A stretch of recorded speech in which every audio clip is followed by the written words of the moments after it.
We're back. Is that Hello Kitty? Hello Kitty. This is the Hello Kitty Ninja Turtle fusion. There you go. I wasn't expecting that. Who wrote that, man? Somebody wrote "Keep the mask on."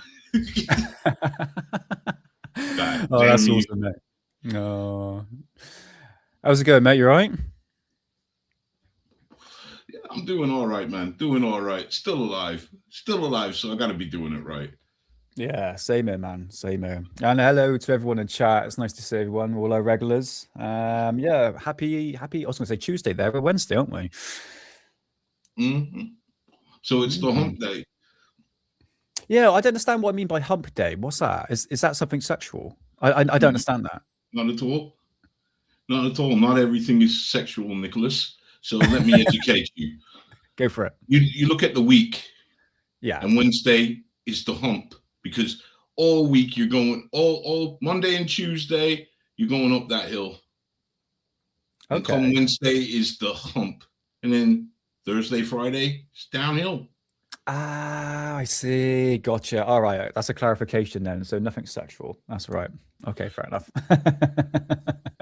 Oh, yeah, it's just humping it. I thought, oh, is that something you do with? Yeah, anyway, you get the idea. But now I've been educated. That's the main thing. But yeah, yeah, it's nice to be back. Talking about Day. Because there's more days of the week named after Norse gods. Do you get what I mean? Like Thursday. Yeah. Thursday's named after Thor. Oh, right. So what's Friday then? Freya. The god of Freya. Yeah, okay. Yeah. So it's really bizarre that you think they don't talk about the Norse gods, but yet, you know, I think 4 out of 7 days of the week are named after Norse gods. Ah, learn every day, mate. Learn every day. And I just learned something. It's actually Pancake Day yesterday. Thank you, Rebecca. I hope you're doing well. Yeah, I missed it. I suppose we can have some pancakes today, or you can have pancakes any day of the week, isn't it? When you look at it. But yeah, I want pancakes now, mate. You don't miss this crap when you have kids. Yeah. Oh yeah, of course, isn't it? Yeah. But yeah, we are talking about mysteries, the Warminster mystery, or the Warminster Thing, which seems to be actually. I tell you what, mate, you did a live stream not long ago about the triangle, wasn't it? That not the Bermuda Triangle, something like Denver, that. It's like Nevada. Denver Triangle. Yeah. And what I noticed, right, there seems to be these like hot spots around the world, and one of the places today in Warminster, which is not too far from me, is about half an hour drive for me, which I'd quite like to sort of pop down and get a good feel of the place. And it just seems to be like a hot spot of like activity, not just UFOs, but strange sounds, strange events. So I mentioned Nutella, or Cabell's cat. You mentioned Nutella, banana. Oh, and is it Nephilim? Neapolitan. Oh, Neapolitan ice cream. Oh, yeah. I could do a bit of that. But anyway, I got distracted by food. But yeah, it seems to be like another hot spot for strange activity in England once again. I mean, you could say like Gloucestershire, Avebury as well. It's almost like close proximity to each other. It seems to be like this hot spot of activity. I'm not too sure if it was debunked, this one. To be honest with you, Rebecca, I mean, we haven't really seen a lot of UFO sightings since then. I mean, we're all going back to the 1960s here. Well, this is I'll give you a theory on that, because you know why I don't think there's going to be a lot of activity in that area now. Is because people are there waiting for it to happen. Now, I did my quick look into it, and I was shocked. Like in the 70s. How this place, this Warminster, there's a hill, and the people gather on the hill to see UFOs. Okay. And the bit that I saw was they had a camera crew there. It was like a news coverage, and the camera crew, the news coverage man, he stated that he saw a UFO that night that he went out with there. He said it was too far up in the sky for the camera to pick it up. But he was there with a camera crew and he saw that. Right, right. I mean, I guess it goes the same for ghost hunting. I think when people want, because they truly want to see, for instance, like UFOs and even ghosts. But when you go to a specific location where it's like a hotspot for paranormal activity or UFO activity, you're expecting to see something. Now, my personal experience, it's you're not really looking for it. This is it. I think, I mean, especially like paranormal, I'm not saying that the ghost is sort of picking up the fact that you wants to see you, but it's right place at the right time. They gotta have breaks as well, man. Yeah, they gotta go and do their ghost stuff as well. Yeah, it's a bit like, I mean, when I met my missus, I wasn't expecting to look for love, and when people look for love, it's not going to happen. It's you got to not think about it, and eventually it will just happen. You know, the world works in mysterious ways, mate. You know what I mean?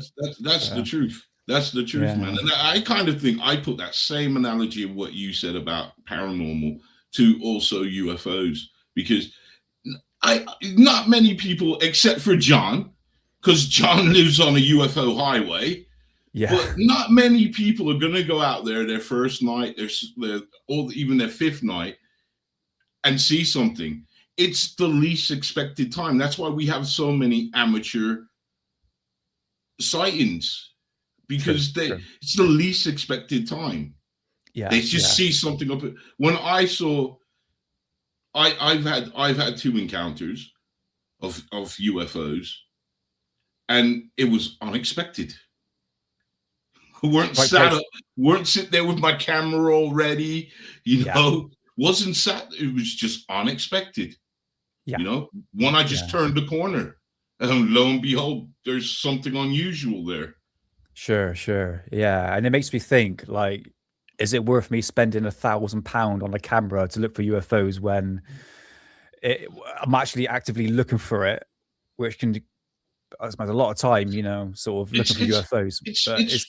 It's what you want to do, though, isn't it? I mean, I'm not going to discourage, because what if you don't have the camera there and something flies over? And you got your camera phone, which is the worst phone to take a picture of a UFO or even film it. Indeed. So, yeah. I understand, mate. I understand. It will treat it. I know this is bad, but I always treat certain things like condoms. It's better to have them and don't need them than need them and don't have it. You get it? Yeah, that's good. That's gonna be on my gravestone. Trust me. It's always better to have it, mate. Always better to have it. I see your point, man. I see your point. If you want that camera because it's something you want, just have it, because you don't know what you're going to catch out there. But the thing is, hidden is, like, I understand when we talk about amateur sky watchers and they're using your phone, you are going to get such you are not going to get the crystal clear footage you want to get. And for me, I want to zoom in properly, 4K footage, and have the best footage I can capture. Sorry, so that obviously comes to money, isn't it? My man's got a good ass memory. That was a story I told how long ago, and you actually remembered that? Oh, Bob! No, dear. Why don't you listen? You should listen to the president. I bet you do. I bet you listen to the president. And you say, "Hold up, on January 12th, you actually said this," because I remember. Oh dear. I mean, I'm now going a bit off topic here, but the topic of the July 8th disclosure thing is getting ramped up, isn't it? On X, and everyone's talking about it at the moment. It's even mainstream media talking about it. Oh, I thought you was going to say even Trump's daughter-in-law is on the podcast yabbering about it. So it does look like, because I mean, she did say on the podcast that he had said to her that the speech is ready done. And allegedly. Wasn't that well? She said the same thing. Trump's daughter-in-law said that the speech is done. He just needs to pick the time when to do it. But why though? What is the outcome for it? This is what I don't understand. I can't understand that myself, because I gave it some thought, and I first said the Epstein files, but the thing is, and this is why I don't believe it's going to be a distraction. They cannot distract you. You can't be distracted. There's no, honestly, the only thing that could probably distract people, and anything that they do will be temporary. Yeah. Because you do you understand how many eyes are actually on this? This thing is global. The Epstein files, yeah. It's global. Oh yeah, it's massive, huge. There's so many people looking into it, and at this moment, I know a group of people that have decided the best way they can get through 3 million files quick is to split them up amongst themselves. So these group of people, they're split up the files. From this group of people, I've got the videos from them. I've got all the videos.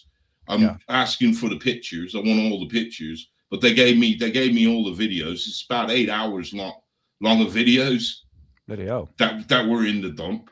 So what I'm trying to say now is that is not going to be the distraction. So what could it be? I'm at a loss, and I am interested to see. It could be, I don't know.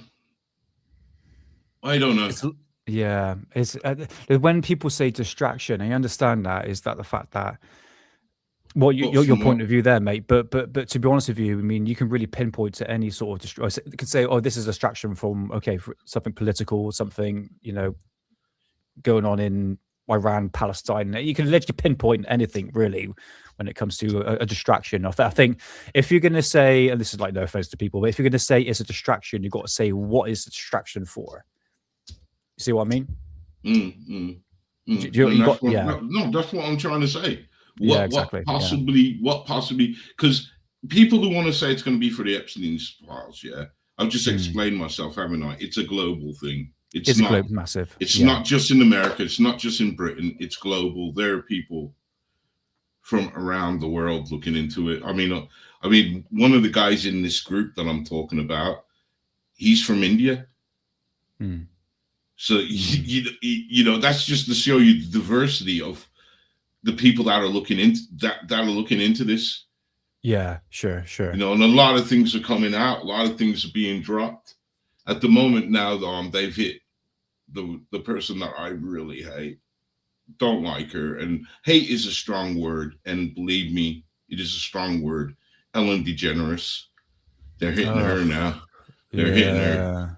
Really, her and Hillary Clinton. And I don't advocate violence, and by all means I don't. But those two people, they don't deserve they really don't deserve to breathe the air that we are breathing. We as a whole. Because if you guys knew what I knew, that's all I can say.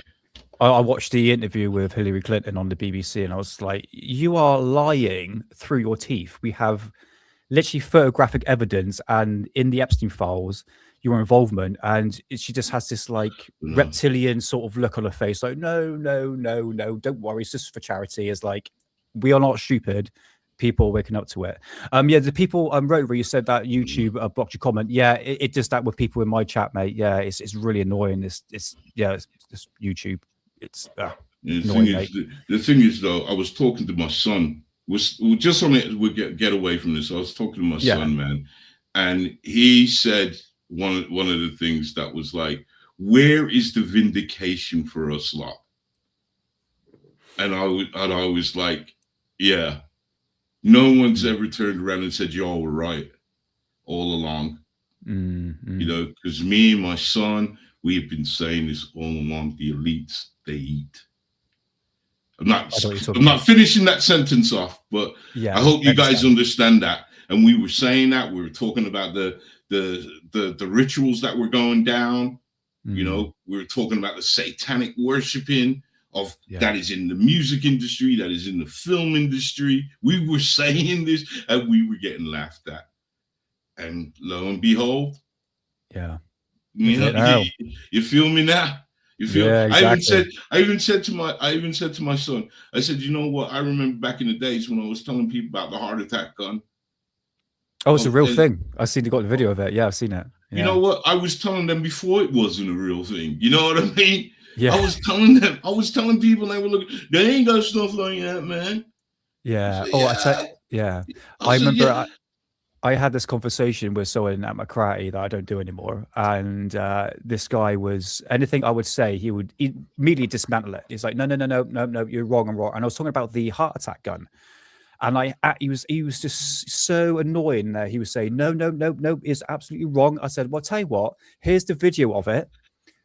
Here's a video of it of the heart attack gun. It says, See, "Oh, I didn't don't have be that. stupid." Yeah, but there's an actual conference. Like, see, No, I I can't know. remember. Yeah, that video specifically actually showed it to him. Well, Shut him right up.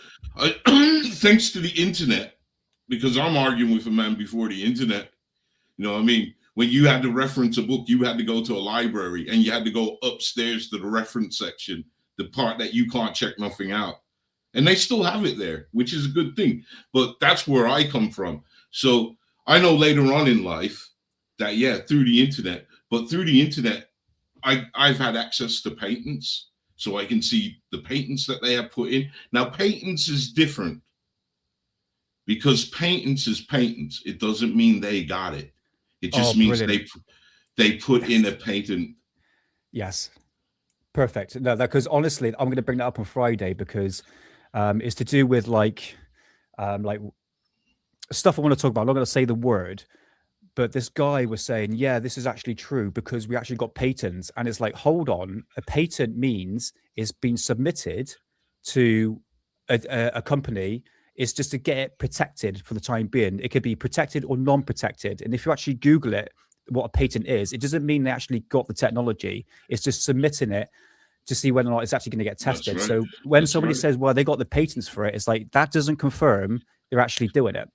Do you know what I mean? It's. I think people have got that misconception of, See, I'm not a silly Billy, mate.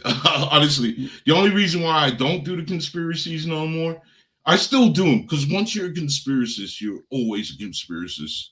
To a certain degree, yeah. No, you always will be. Trust me, I'm an old dog, and I'm telling you, I walked away from it. I walked away from it a good 15 years now. Yeah. I have stopped beating my head up against that wall. All I can just do is wait for it to happen and watch the world burn and say, well, I told you so. And that's that. That's that. Yeah. That's all you can do. That's all you can do. Because, you know, my friend was right. He wasn't trying to put me off.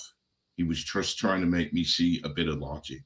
Use the same logic I use in everything to use that logic. And his logic was, with all this information, what can you do about it? What can you do? And I said nothing. Exactly. Yeah, this is what I said. It can go on the internet and complain as much as you want, scream and shout, but what the hell are you going to do about it? You're just going to meet like-minded people. Sure. But until like-minded people are ready to make a stance, then nothing's going to be done. Exactly. As long as we're happy with our phones and whatnot, if this was ancient Rome, it would be the games. As long as we're happy with that, they will do what they've been doing. And Epstein is just the tip of the iceberg. I'll tell you what, the bigger question is how many other people like out there are like him. It's not just him. He's just the one that got caught with his pants down. And like R. Kelly said the most profound thing. He was questioned about it because he's popped up in the files. And he said, well, it's y'all know my dirty deeds. He says, but what's funny is myself, P. Diddy, for being nasty, we're locked up while you got white people that ain't even been arrested. Yeah.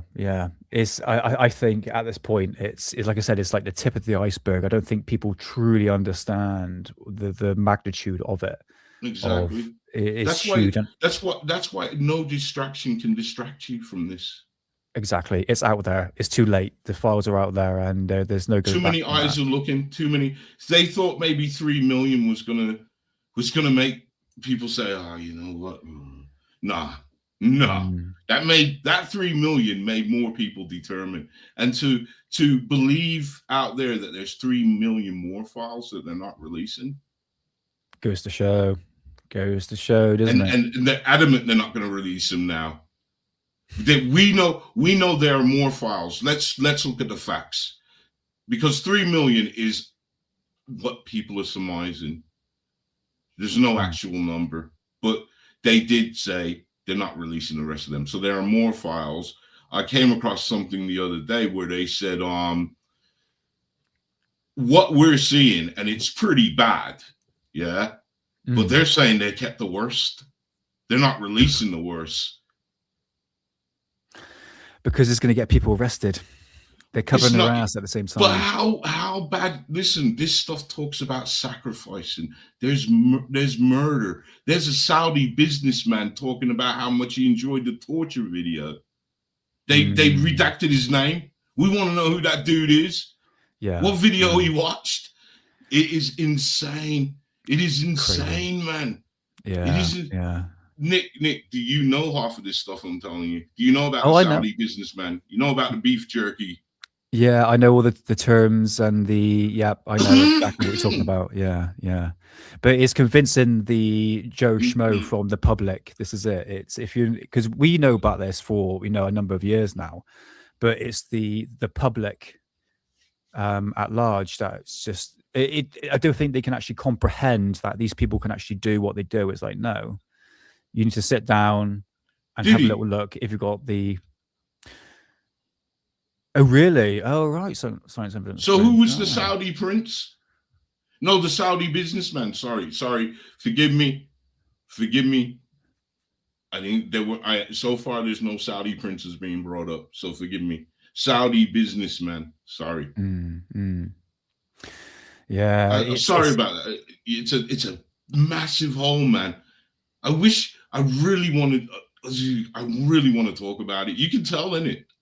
Yeah, no, I understand. I would love to talk about it as well. I mean, like I said, I think let's let the people who's doing their job, the sort of commitment to actually break down the files, and then we'll have a look, because 3 million's a lot, and I know a lot of people have done a lot of work, sort of connecting the dots and everything like that. Are you sure? Because I'm going to pull him up, and I don't want to get in trouble.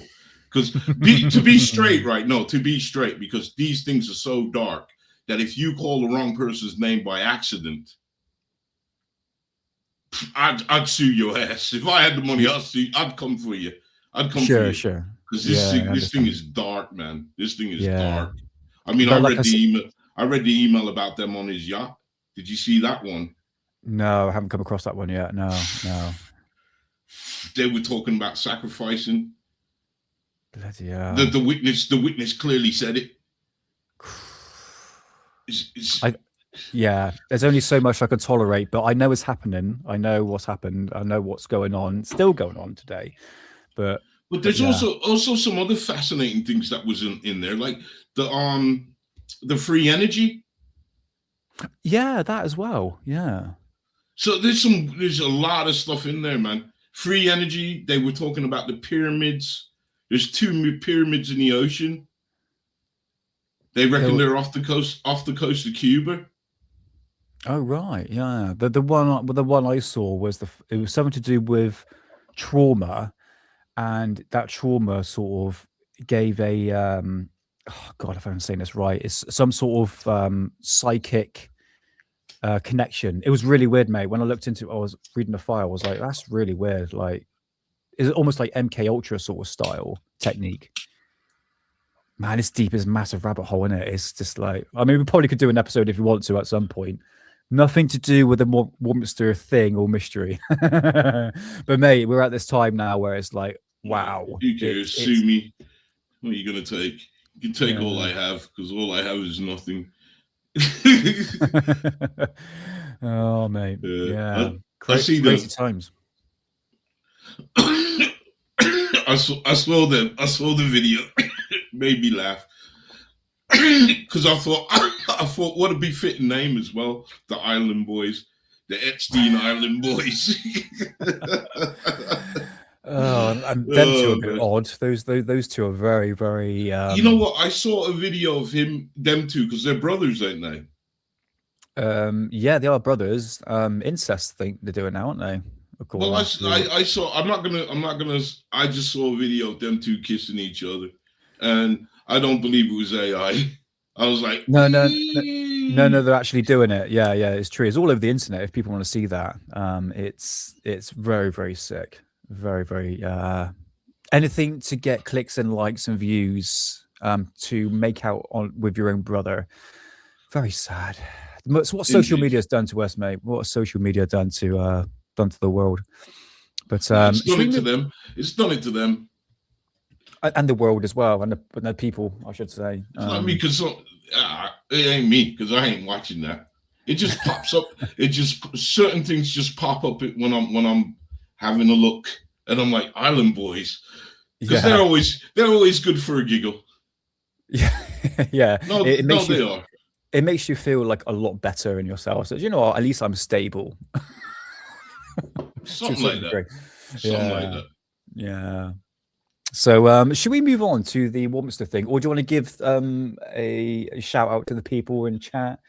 It's up to you, mate. I've had a smoke, man. You're the wingman. You're the Batman. I'm sorry. You're the Batman. I'm the Robin. That's all right. So I'm just gonna follow your lead and stay high. Yeah, that's fine, mate. Yeah. So yeah. Oh man, sorry. Hello everybody that's in. I have missed you. Oh, you got your stuff. You got it all ready. Yeah. So basically this is a photograph of the Warminster thing. Now, what's interesting about Warminster, again with Avery, Glastonbury as well, it seems to be like a very good hotspot for activity, whether or not it's something spiritual, paranormal, especially when it comes to UFOs. Now, this was photographed here. So this is from Warminster. So a flying saucer photograph over Warminster, England, on Sunday, the 29th of August, 1965. And this photograph was taken by Gordon Faulkner, supplied by the Daily Mail. Now, this is your typical, very 1960s flying saucer. I will stress now, I've done so many live streams on these old-fashioned UFO sightings, and I'm going to be honest with you, mate. I know it sounds a bit not a debunking side, but you have to have a realistic, critical thinking thought on this. There's a lot of faking going on, a lot of faking going, especially 50s and 60s. I can name a couple of them: Paul Villa, Daniel Fry, George Adamski. We've got Billy Meyer, the Gulfbury sightings. That's Ed Walters. Is it Ed Walters? Yeah. Amongst other things as well. So I'm not saying this specific photograph here is fake, but I'm not ruling out every single one like this, but it's your typical brim of the hat flying saucer. So yeah, we're going to be talking about that today. What I actually have coming through the post coming this week. Now, I've got the PDF file of this actual book, and this is called The Warminster Mystery, Astonishing UFO Sightings by Arthur Shuttlewood. And it goes through pretty much quite a number of strange occurrences in the Warminster. One of the strange things that's happening, and this is the same reoccurrence for where I live in Bristol, which is called the Bristol hum. All right. Now, these are like strange sounds. So obviously we're going to be talking about UFO sightings as well, but there's like strange activity going on. And in Warminster. So I've got the PDF file here on this book, The Warminster Mystery. And for instance, it's talking about paranormal, and actually no, I'm going to skip that really because I want to play some videos, because I like to watch some videos here anyway. So yeah, some very strange recurring things that's happening in Warminster. Well, I might jump in the gun, but what I found strange was the different objects that they claimed to see, like saucer shapes. You had cigar shapes. You had orbs. Yeah. If I can remember what I wrote in the description box correctly. Yeah. Even like beings as well. Like some of these beings will actually transform into orbs. And I've been saying this for a number of years now. I think there is a connection between the paranormal and extraterrestrials. I'm going to put Bigfoot in there as well. I think there's some recurring.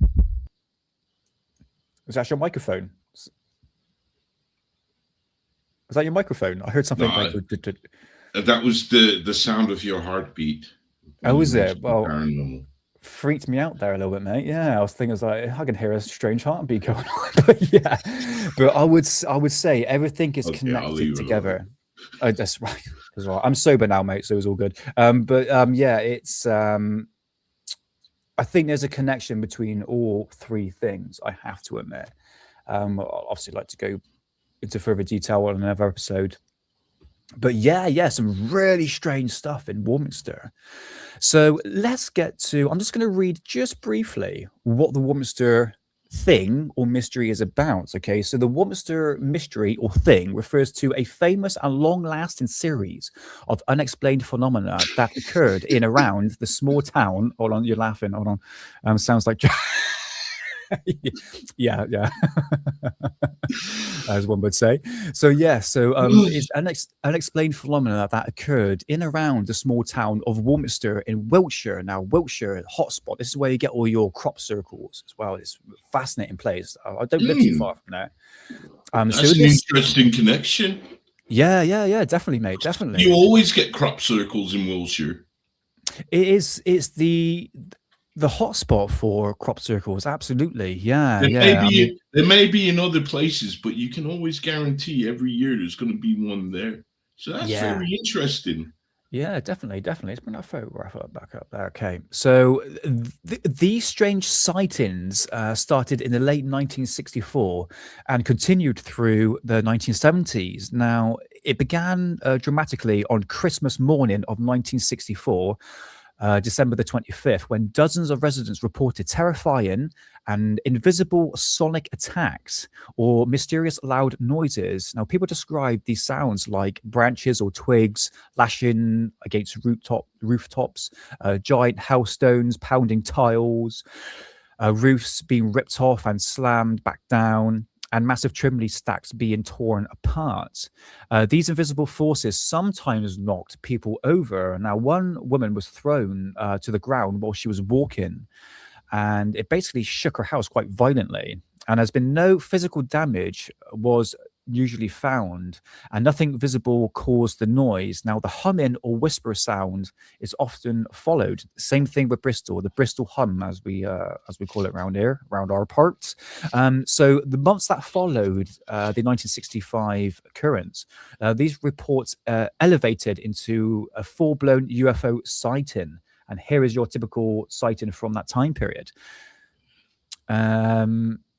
So residents including credible witnesses, including Vickers, and even his family described a strange objects in the sky. So like you said there, Hidden, we've got cigar-shaped craft, metallic craft, objects with bright and blinking lights, twin red hot pokers, as one would described, in the sky, and orange glowing lights, which is a very typical UFO sighting around England.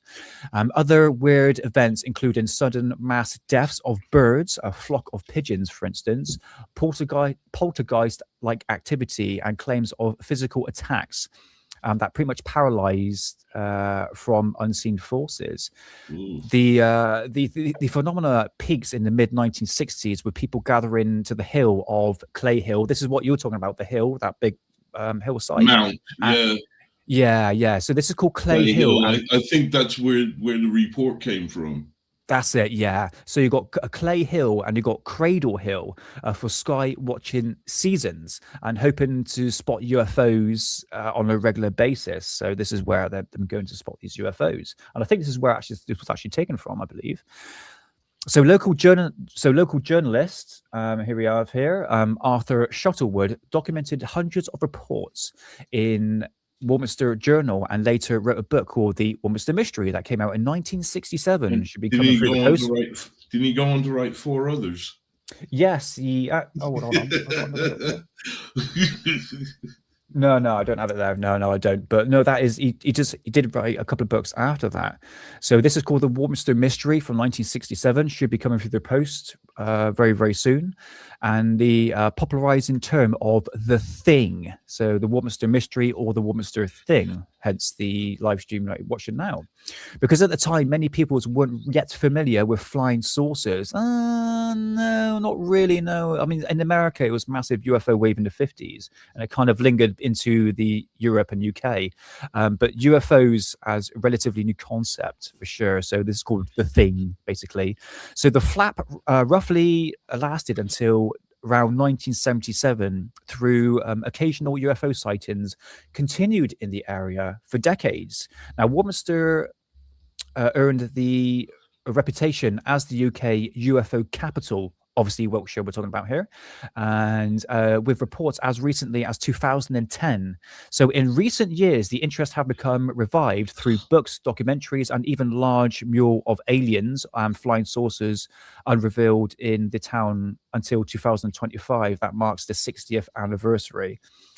So the explanations debating and unresolved reoccurrence. So I could say some sort of debunk side on this one. So some suggest as secret military testing. Kaz Clark as well. The Pentoke incident. Obviously, we've interviewed the key witness, Kaz Clark, and I think his name was Gary, the lead investigator of that. Gaza. Yeah.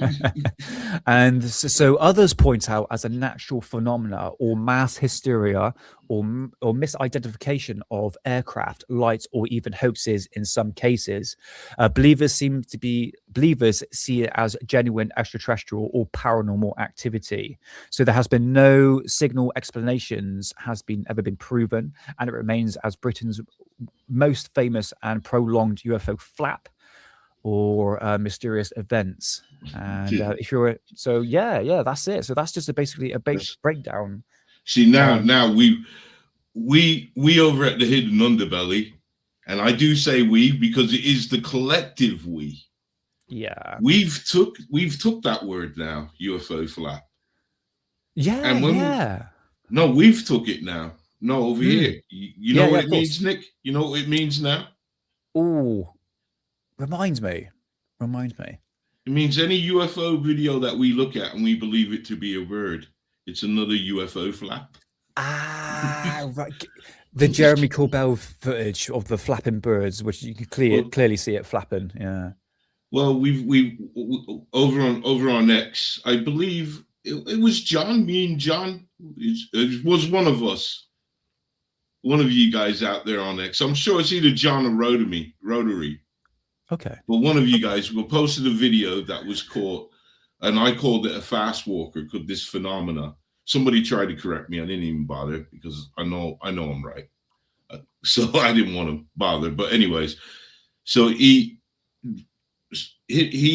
put on X and he said, it's a bird. I slowed it down. I could see the flapping. So I just said, oh yeah, another UFO flap. Yeah. So we the colloquials. So now when we use the term UFO flap, we mean birds in UFO footage.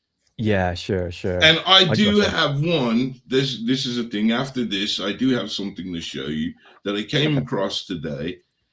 I didn't do a video on it because I am pretty much I am unsure of this one. But I want you guys to have a look at it and we'll talk about it. And maybe Nick could throw his skeptic eye on it. Yeah, that's fine. Yeah, I mean, when it comes to these UFO sightings, guys, I've done many videos on these old UFO sightings. For instance, I'm going to take this off the screen now, and we're going to bring up some videos, but just give you a rough idea of where that photograph came from. Paul Villa, which is that one there, very, very famous UFO sighting. This is clearly been debunked. I went into a massive deep dive into it, but I'm not saying that all cases like this have been you just got to have a critical thinking brain into it, really, because there has been some photographs of, I don't know if I showed you, Hidden, but it gets a kind of bit ridiculous, really, in terms of what they're actually putting out. I don't forgot a photograph here of that. I believe you. I'm a guy who watches videos all day of UFOs. Well, not all day because there's a lot of it's AI. Oh, too much of it. Yeah, for sure. But I think the best thing that YouTube ever done for people like me is to put the preview where you don't even have to click on the channel. You just hold it. That's the best thing because you can tell within seconds AI. So it just saves me so much time now. Yeah, for sure. This book here, called The Flying Saucer Story, that came out in, hold on a minute, where is it to? 1960s here. Hold on. I love these books. I absolutely adore these books. 1966 by Brinsley, Lee, Paula Trent. Who gave me this? Did I buy on eBay? Was it One True Saxon gave me this one? But that photograph that I showed you is actually in this book here, The Warminster Mystery. So there we go. Immensely fascinating case. One True Saxon, if you're in there, mate, nice to see you. Nice to see you. So yeah, immensely fascinating place. I'd love to go there. Hunt for some UFOs. Probably see nothing, but it's can't really see anything. It's peeing down with rain, isn't it, for the past couple of months? But anyway, maybe in the spring, summertime. Nice summer night up there, man. Yeah, it'd be awesome, mate. Be awesome. I think it's worth popping down. I say it's not too far from me. In Wiltshire, isn't about. When there's one thing I wanted to ask, because there sounds to be a lot of shit going on. And while you was talking about everything that was going on with the paranormal, the energy around there, the noises. I was wondering, is it on a ley line? Do you know what, mate? You took the word right out of my mouth. I was about to talk about that. So ley lines, what's your interpretation of ley lines? Some sort of energy field? I don't want to put words into your mouth, mate, but it seems to be some sort of... Go for it. Just tell me. I explain my interpretation of the ley lines. Yeah. Right. Now, the Earth itself, when you look how the Earth works, it's a gyro. It's producing energy. Sure. And like with a sphere, you're going to have conducted flows because the ley lines, they run kind of like a circuit. They don't just run and stop. They go all around the world and they go and they intersect. So there's certain points where they cross. So I believe it's some sort of, I'm with Tesla now. The energy, yeah, it is electricity, but it's also where these ley lines are running. It's electromagnetic energy. Okay. Because of the Earth and the field, because our core, Nick, it moves, but it moves in the opposite direction of the Earth. Right. So it's a gyro. The force of that with that is producing energy. It's producing energy. That's science will tell you this. Okay. Well. Well, I tell you what here, I've just put it through Grok. I've just cheated a little bit here just to see what it's saying here.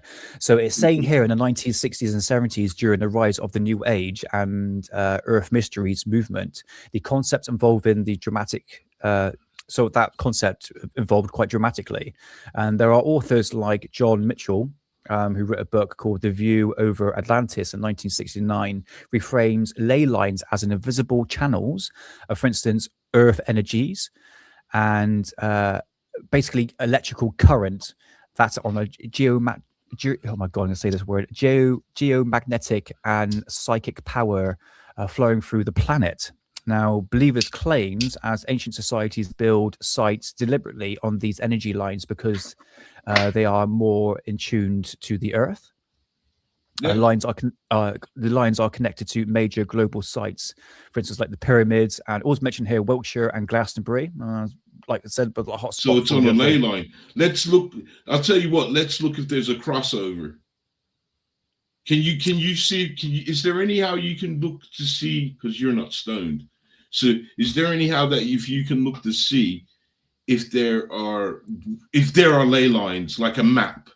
That's what I'm trying to say. A map of the ley lines on Wiltshire. I'll Google it now. Oh yeah, for the people in chat, I'm now officially 3 days sober. See what makes me think it's more electromagnetic energy, yeah? Because there is some energy there. I'll give you one thing that was correct about the pyramids, yeah? You know the tombs. You know the tombs, yeah? Mm-hmm. They were copper, wasn't they? They were copper cased, the tombs. I'm not too sure on that one, mate. Possibly. Because I know some of you guys are smart. Well, I'm not the smartest guy in the room, so I know I don't want to say I'm stupid, but I know you guys know more than me. So can somebody correct me if I'm wrong on that one? But I'm sure they were copper tombs. They were copper, the encasing, not the sarcophagus. But anyways, when you were talking about gardening, you were talking about running copper wires into the earth, and that acts as a natural pesticide. Yeah, that's it. Yeah, yeah. It's like basically a natural fertilizer for the plant because it's using the Earth's ether. Well, this is what they're saying. The gardeners basically, you can trace this back to the 18th century. That the fact if you stick copper into the ground, it can affect the roots of the plants, but basically it's a natural conductor for a fertilization. Very old technique, basically. But Oh, yeah, yeah. I thought you said it was to keep away the things. Like It it can acted do. like a repellent. It can do, yeah, yeah. For instance, here's a very well-known fact: if you got slugs and snails in your garden, and you can buy these, if you go to a garden center, you can actually buy these copper strips, and you stick it on the ends of your actual plant pots, and actually stop the slugs and snails going onto it because they don't like the copper. Believe it or not. So yeah, yeah, copper. I mean, I've talked about this about Victor Schauberger. He was using copper, that a copper machine called a repulsin. That would it's basically as a conductor, basically. Yeah. That's Oh, it. here we are. That is it. That is it. Yeah. It's a Yeah. conductor. Even the Baghdad battery, its main thing was a copper wire. That's it. Perfect, mate. Yeah, yeah, absolutely. Absolutely. I'm trying to get this photograph up because I do have. Right. Okay. Tell you what, mate. I'm going to bring this up now because this is going to. I've got a picture right here. Okay. I don't think I can zoom. Right. Okay. I've never seen copper in the Great Pyramid. Well, there was one left over. Is there copper in the pyramid?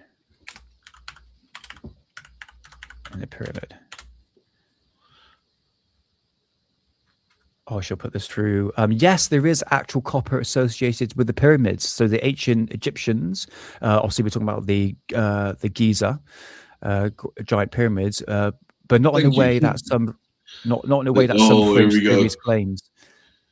Okay, what is the fact that we don't have to go through the fringe theories? Yeah, no, I understand. Yeah, but there are copper tools that were used and copper pipes. But yes, copper artifacts have been found for sure. Was the tomb lead in copper? You can probably hear me typing. I'm going to get it out. Oh, that's cool, man. That's cool. We know you're working, brother. That's all good. Oh, sorry, Hidden. No, the copper. So there's no copper in the actual tombs itself. We're talking about the king's chamber here, where the pharaoh Khathu is located, was not encased in copper at all. But the king chamber, when it turns, no copper wiring.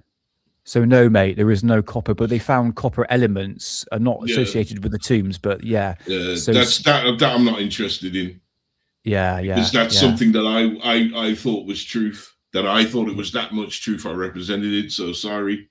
It's nice. So learning is fun. Learning is fun, my friend. Look, so they're saying here. So they've got copper. So small copper fittings. They've got copper tools, copper plumbing pipes, and obviously tools as well. So yeah. But go back to this picture right here. So this is the ley lines for England. Now, where you see Glastonbury, where my cursor is, pretty much Wiltshire is here. So whether or not it's actually bang smack in the middle, there's a few intersections there though. Yeah, like this. So basically, where my cursor is right here, that is where Wiltshire is. Okay, where Glastonbury is. So I would have thought so, mate. I would have thought so. I don't know. This is the clearest one I can get. When there's intersections, there's a lot more of this energy. Sure. Because Tesla did talk about harnessing this. That's why I believe it's electromagnetic energy, because we can prove that already.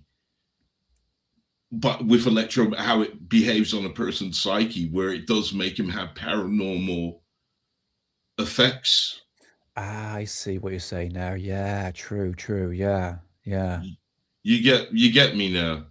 As far as the UFOs now, they've always been drawn to this ley line area.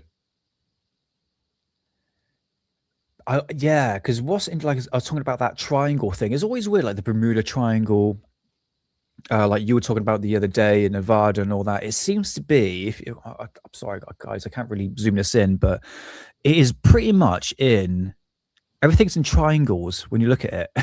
When it comes to ley lines, you could kind of make out triangles here, but it seems to be like a recurring pattern here, especially around this area here. So this is where Wiltshire and Glastonbury and even Avery. Actually, come to think about it, no, that's in the bloody triangle. Come to think about it, yeah, Glastonbury, Avery, and Wiltshire. I know, obviously Wiltshire, but Warminster, sorry, that's all based in Wiltshire, and it's almost like in a triangle. So yeah, I guess you're on point with that one, mate, for sure. Yeah. I may be old, but I'm not dead. Yeah. So yeah. No, I love this shit. Sorry. The weed too hard. I can't mute it. Where am I? It's all good, mate. It's all good. So would you like to, would you want to play some, oh, he's on mute. Take a sip of your coffee, mate. Yeah, we know. And happy 420 to the people in chat. Yes, absolutely. So anyway, let's play some videos. Let's play a video. Why not? Let's bring up. Ooh, I'll tell you what. It's quite interesting, though. Quite interesting, the ley lines and them activities. Yeah, it makes a lot of sense to me. He wants to. Where is it to? Oh, I'm sorry, I didn't have the video up. Hold on, bring it up now.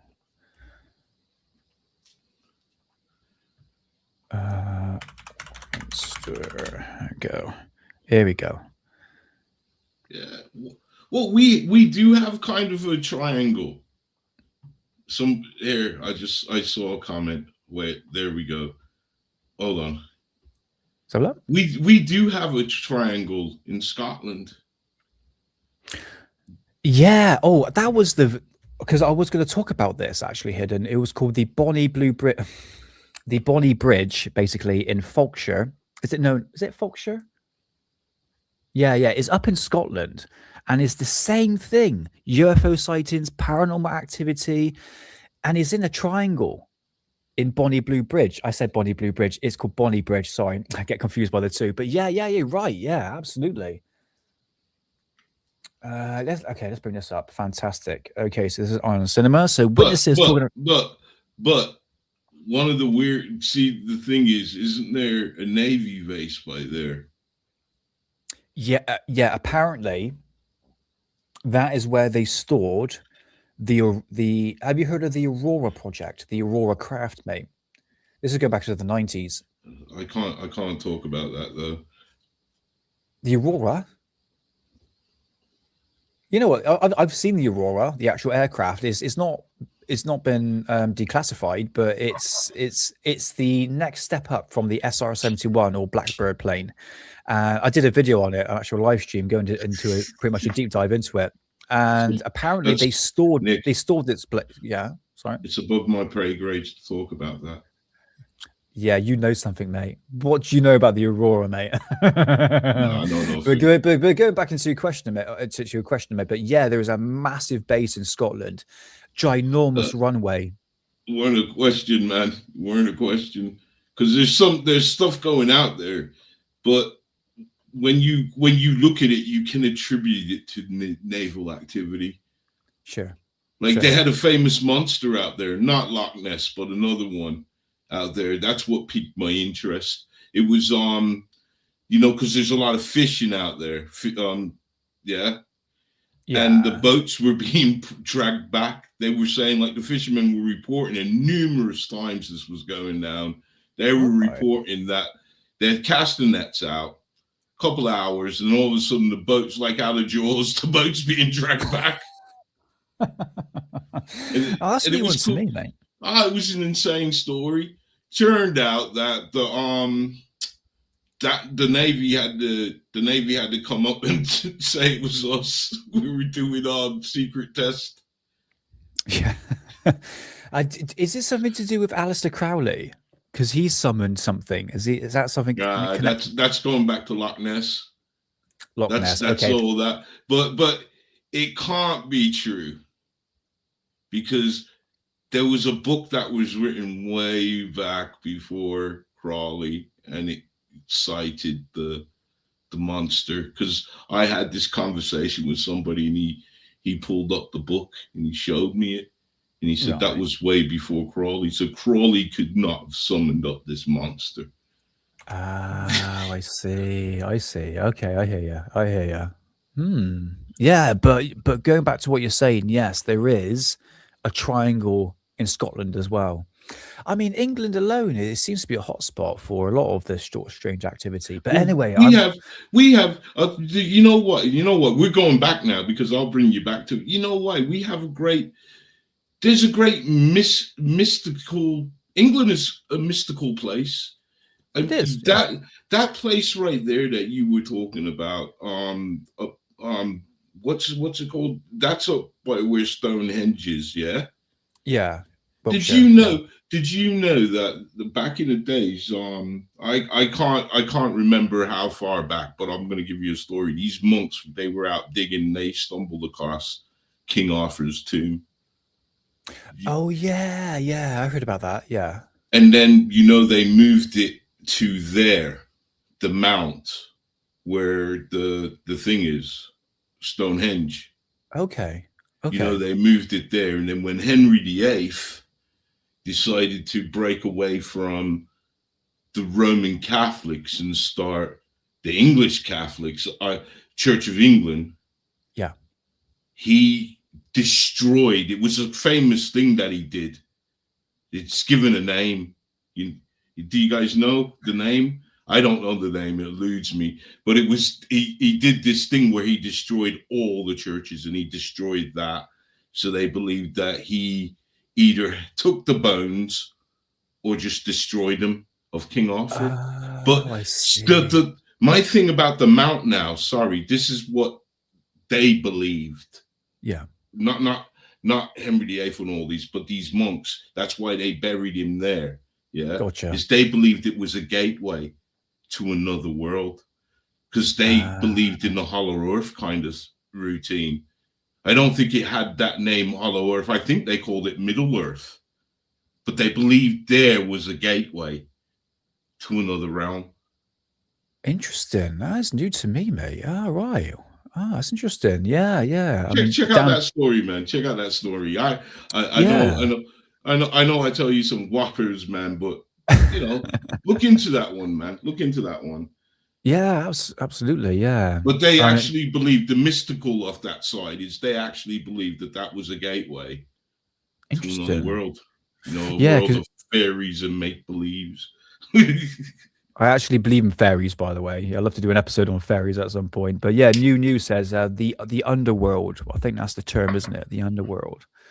Yeah. Dan Peter says Stonehenge is called Stoner's Henge. I've never been. You can't really get into it, to be honest with you. But anyway, let's play this video, and this is actually on the height of the strange activity happening in Warminster. Okay, so thank you, Eyes on Cinema. Yeah, thank you, Eyes on Cinema. Much appreciated. You uploaded a very fantastic video of Nick Pope not long ago, going into the archives on the Ministry of Defence. So yeah, fantastic stuff he's been doing. So yeah, let's check this out. So this is called Eyewitnesses Talk About the Warminster UFO Sightings in the 1960s. Thing go over what they call the thing, It was exactly like a railway carriage, lit up. It started up overhead there, and I saw it notched it right out to the side, right over the hills. But I looked in that direction. There was a silver plane and a pink one, like between a pink and a red cerise colour band, right side by side. And they were in that direction, and there was no plane, but I don't know where it went to. I heard this noise, it was a hell of a noise it was. And came down, it was... Mate, no offence, but you kind of look like an alien. A bit misty, foggy. And Oh, it was like as if a tin can was floating nuts and bolts, you know, and somebody was rattling it. What I did see was a green shimmering light for about a quarter of an hour. Well, it's hard to explain. It's like a bright light with a red light in the middle. Like cigar-shaped. Glowing at each end. I saw something over there between those two bungalows, and to me, it looked as if it was about 500 feet high. I couldn't be honest. A lot of these people look like aliens. It's in the 1960s in England. It's No higher. It seemed to be hovering. It resembles something like a comet, but comets are white, so this one was orange, oval colour. So I think this time of year can feel quite isolating. The days get shorter, the weather's colder, and everything just feels a little... Yeah, it certainly wasn't a comet. And what did it look like? Like a saucer. Yes, and were there any lights or anything around? No, it's just a white object of this stuff. We were busy in here, but we had to come back in. But the three soldiers that were there with us, they also saw it. And they described it more or less like a lampshade. I had a camera with me. I was taking it down to my sister who wanted to borrow it. And, well, as I say, I just had the camera with me. You know, pure luck, I just undid it and took a picture. The object was staying still. Oh, so he took the picture then. All right, fair enough. So the picture that I showed you at the beginning of the show, this is it. All this time, was it, or was it moving? No, it was moving. But moving slowly? It was moving fairly fast. I wouldn't like to say how fast, but I couldn't say how fast. Now, some people have said that when they try to take a picture of one of these things, there's been some mysterious force or radiation that stopped the camera from working. Did you find this? It didn't stop my camera from working. Have you had people say that this picture is a fake? That's a damn show. What do you say to them when they say that? Well, they're entitled to their own opinion. I know it's not a fake. And it doesn't really bother me what other people think. I just suddenly said, there's a light up in the sky. He rushed out to get his little telescope. So we all had a glance, and sure enough, there was a shining object. Well, we saw these massive sort of discs appear from a clump of trees. And I said to he was my boyfriend then, good heavens, what on earth is that? And of course the bike had broken down, you see. And he said, well, I had no idea. So we stood there looking at it, and it got bigger and bigger and came towards us, which absolutely just struck down. We didn't know what it was. A few miles outside Warminster is the Elizabethan mansion of Longleat. Nigel Mingay, the son of Lord Weymouth's butler, describes the thing as it came his way. Well, I was out one night, and a friend who I know, who lives just across the road, he said he'd seen it. I didn't believe him, but he told me to come out, so I went out with him, and we walked around for about half an hour, and then we were sort of looking around the sky the whole time, hoping to see it. We were just on the verge of coming in when we saw it, and it went right across the horizon. That's young Nigel Farage. Well, if I can show you just out here, it appeared from behind this tree and went right over the sky and disappeared just before it got to that tree. And what did you feel like when you saw it? Well, I was surprised, not shocked, but I always had an open mind about it. Nick, can you just rewind it a bit? Because I took mockery when he was saying something most interesting. Have you seen the house he lives in? Yeah. Who said butler? Yeah, drumstick. I don't care, man. I'll tell you what, man. I don't know how to put it, but he looks like young Adolf, man. Man, just put his picture up, man, and put the little mustache on him. That's his school picture, man. Damien, when the camera first zoomed in, you expected to hear the Omen music. Oh, bloody hell. Absolutely just struck down. We didn't know what it was. A few miles... Look at the size of that place. Outside Warminster is the Elizabethan mansion of Longleat. Nigel Mingay, the son of Lord Weymouth's butler, describes the thing as it came his way. Butler's son. The butler's son, yeah. That's the butler's son. Ain't that the story of no? Because they kind of took in the son in the Omen. They took him into. They adopted him, didn't they? Yeah. The butler's son, yeah. No, that's Damien Thorne, mate. Well, I was out one night, and a friend who I know, who lives just across the road, he said he'd seen it. I didn't believe him, but he told me to come out, so I went out with him, and we walked around for about half an hour, and then we were sort of looking around the sky the whole time, hoping to see it. We were just on the verge of coming in when we saw it, and it went right across the horizon. Yes, where did it go exactly? Well, if I can show you just out here, it appeared from behind this tree and went right over the sky and disappeared just before it got to that tree. And what did you feel like when you saw it? Well, I was surprised, not shocked, but I always had an open mind about it. But now I believe in it. I'm going to take I was woke up. Oh, put it back just to him. Just pause it back at him. Yeah. Yes. I will kill you all. The world will be mine. It's almost like a younger version of Dr. Evil from Austin Powers. Nah, just put your finger over his. That's him. That's him reincarnated. Oh bloody hell! With Hitler haircut. Oh god. Oh dear God. I was woke up really amazed what sleep I had by this noise. First of all, it was like hail. And then it got nearer onto the roof, and it was like a lot of cats scratching, or like an aerial scratching about, you know, up there. And then I thought to myself, well, what on earth is that? I lay in bed for quite a while, and I got quite hot. I got panicky, you know. So I did venture, and I paid to bed. And I looked out of the window, and there wasn't a drop of rain. It was all dry. Everything was as dry as a bone. But after that went over, I heard a whimpering noise, and like someone going, that was a noise it was.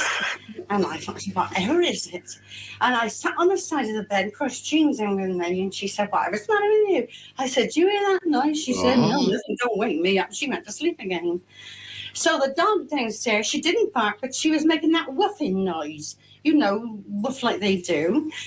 And afterwards, when I turned over on my side and I got into bed, it looked as though there was a light, like the cloud going over a moon. That's a proper pass over there, but there was no plane. Mate, they were a couple of way ahead of her time. She's basically saying, I don't know, we are assuming, we shouldn't assume. Well, nothing at all in sight. I pull the blankets up over my head and think, damn the army, I wish they'd shut up and go to sleep. I got up one morning, looked out of my bedroom window, and we had got army in green camouflage jackets with leaves in their steel helmets romping around the estate yard and the withy beds beyond. We could call those little green men, I suppose. Now, what do you think about this general mystique that's developed about these objects around here? I think it's a pity that so many people are ready to make categorical statements about a thing that nobody has bothered to investigate.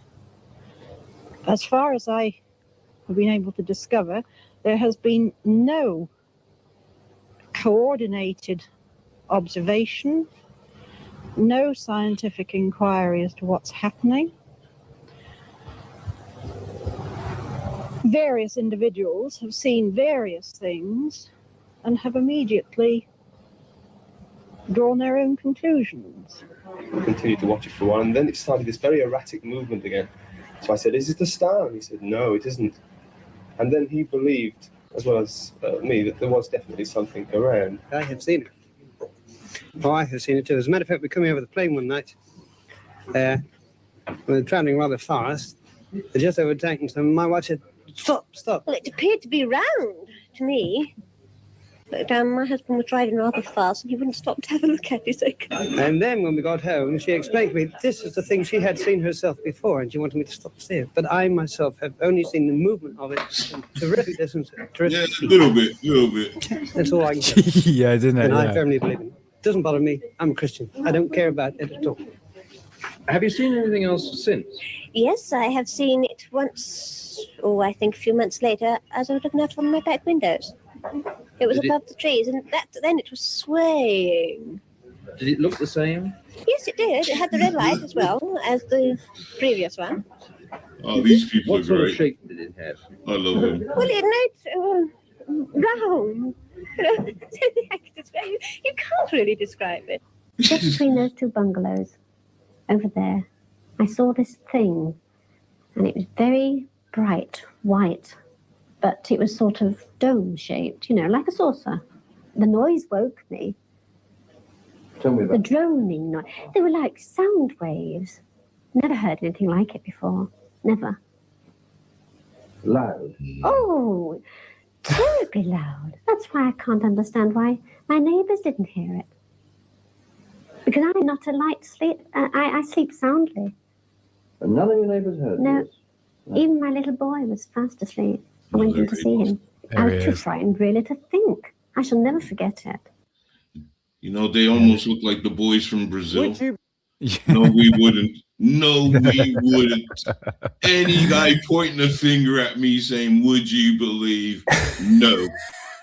No. Shame on you.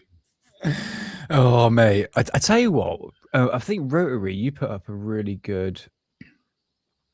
let's bring this up. A really good point, actually. Going back to that photograph, what that young chap taking a picture of. Let's bring it up. Okay. I like this comment. Well, mine worked. That killed it. Oh, mate. Bring this up, man. This is the photograph that's on the book cover right here. What Rotary's saying here, there's no actual zoom in on the camera. These old style 1960s cameras, there's no zoom in, isn't it? It's quite close up, isn't it, when you look at it? Because we got the interview of the person actually took the photograph here by Gordon himself, very, very old British name. But there's no zoom in into this. But yeah, what's your conclusions on this one, mate? What's your thoughts? Is it mass hysteria? Did people really saw something? What do you reckon? I mean, look, I'm more to believe that something is going on down there, just on the facts of the ley lines and the conversions that are there.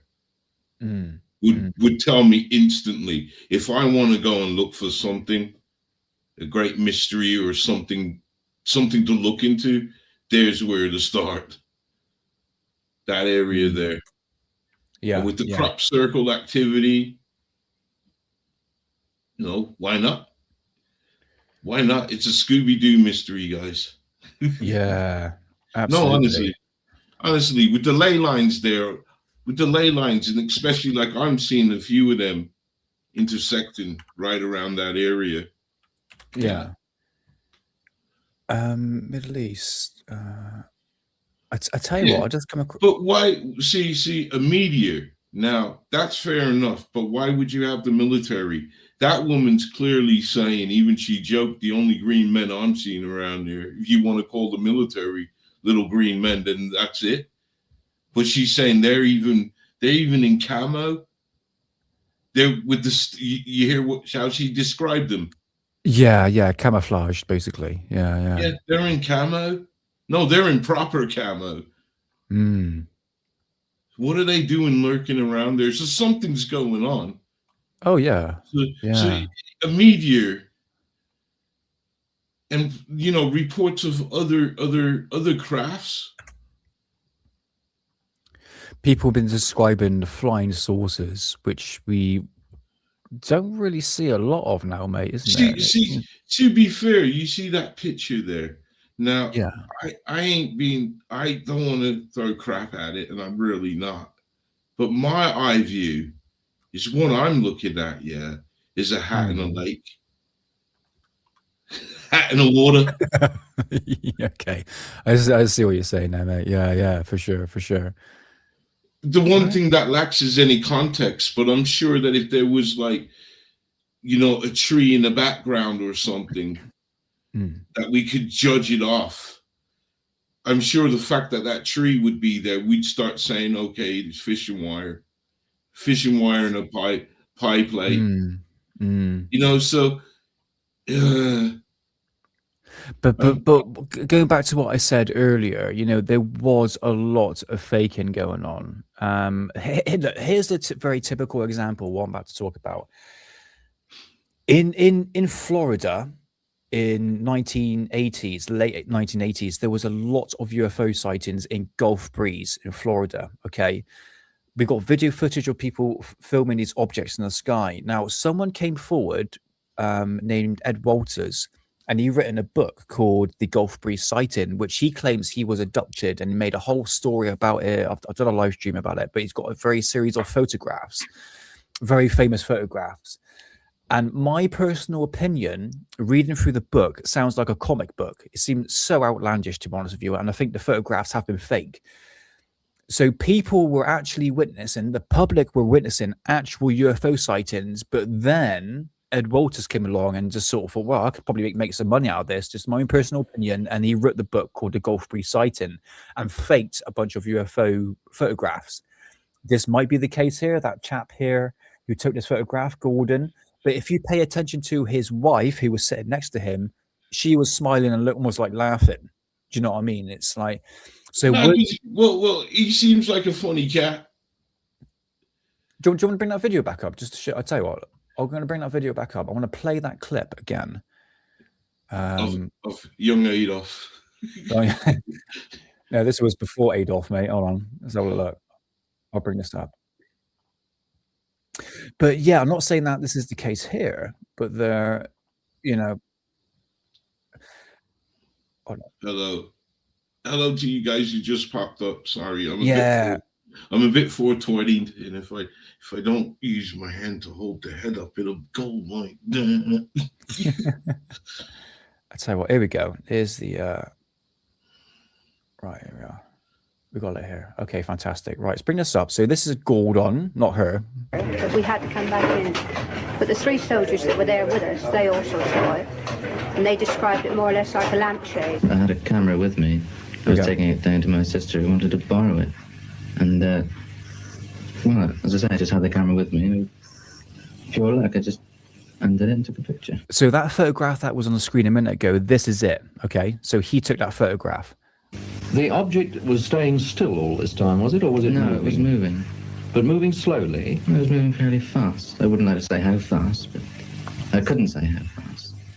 Now, some people have said... Look at her face. ...that when they've tried to take a picture of one of these things, there's been some mysterious force or radiation that stopped the camera from working. Did you find this? It didn't stop my camera from working. He said it's in cuts. Have you had people say that... I see that now, yeah. This picture is a fake? Of course I have, yes. I mean... What do you say to them when they say that? Well, they're entitled to their own opinion. I know it's not a fake. And it doesn't really bother me what other people think. I just suddenly... Oh, fair enough. I mean, he sounds quite genuine, isn't it, when you look at it? But yeah. What can I say about it, really, to be honest with you? There's definitely a hot spot for... hey, Daddy Madness, thanks for the $199 super sticker. Much appreciated, brother. Thank you. So yeah, there's definitely something going on there. If you thank you very much. Thank you very much. It's €2, my brother. €2. Thank you so much. Is that euros? Yeah. Oh, it's euros. Sorry. I'm not even 420. Then I'm still got it wrong. But yeah, much appreciated, brother. Thank you. So yeah, I think as we go through the people's accounts of what's going on, the strange sounds, UFO sightings. There are paranormal sightings as well. It's you can't just you ley lines. You cannot dismiss every single one. But again, a skeptic, I'm not a skeptic, but a skeptic will say, oh, it's just mass hysteria. It takes one sighting, and then eventually people not really, again, you know, these people haven't really seen UFOs. So on God's sake, if I lost train of thought, then basically, I mean, mass hysteria works as, like, for instance, if there was like a famous UFO sighting that happened near my area, eventually people were going to start looking up into the sky and kind of misidentifying what they're actually seeing. Some people could fake things, saying, look, I've seen a flying saucer, etc. Say it could be the Jews. You never know. It could be amongst other things, really, when you look at it. So I'm not ruling out what's going on in Wiltshire. in Warminster, I should say. So, yeah, I just found it fascinating. I really want to read the book. That should be coming through the post fairly soon on this. And I mean, there is another video, mate, but I don't know if you can get copyright for it. It's a relatively new video. Who's done it? Hold on. Let's bring this. Let's have a look. I'll tell you what. I'll grab my shield while you're doing that. Since you gave me. Eerie Vault. Have you heard of that? Eerie Vault. I haven't. Do you want just to play just a couple of minutes? It's up to you, mate. It's entirely up to you.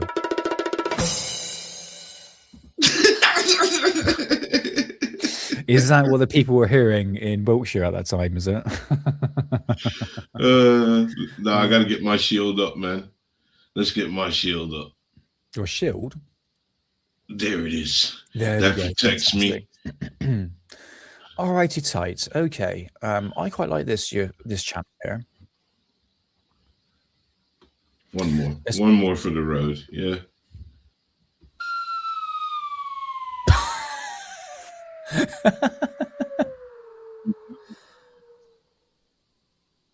I was expecting a fart noise at the end of that one, but anyway. I feel like that one sucked. All right. Clearly you're stoned, yeah. Right, this is from Eerie Vault. This is called the Warminster Thing, the British Strangest UFO Mystery. 35 minutes long, but we're just going to play just about like 5-10 minutes and just have a look what this guy have to say. Did you get the eyewitness into it? The eyewitnesses? Did you say that you had a video with the never mind. Warminster is a quaint market town Warminster is a quaint market town located in Wiltshire, England, just over 15 miles from the iconic Stonehenge. Known for its historic charm, Warminster's landscape is dotted with picturesque streets, ancient buildings, and notable landmarks. The town has a rich history dating back to the Anglo-Saxon period, with its economy traditionally revolving around agriculture and milling. Warminster is also near the Salisbury Plain, home to significant military training areas. Apart from its scenic beauty and historical sites, Warminster gained international attention in the 60s due to a series of mysterious and unsettling events collectively known as the Warminster Thing. Warminster hat.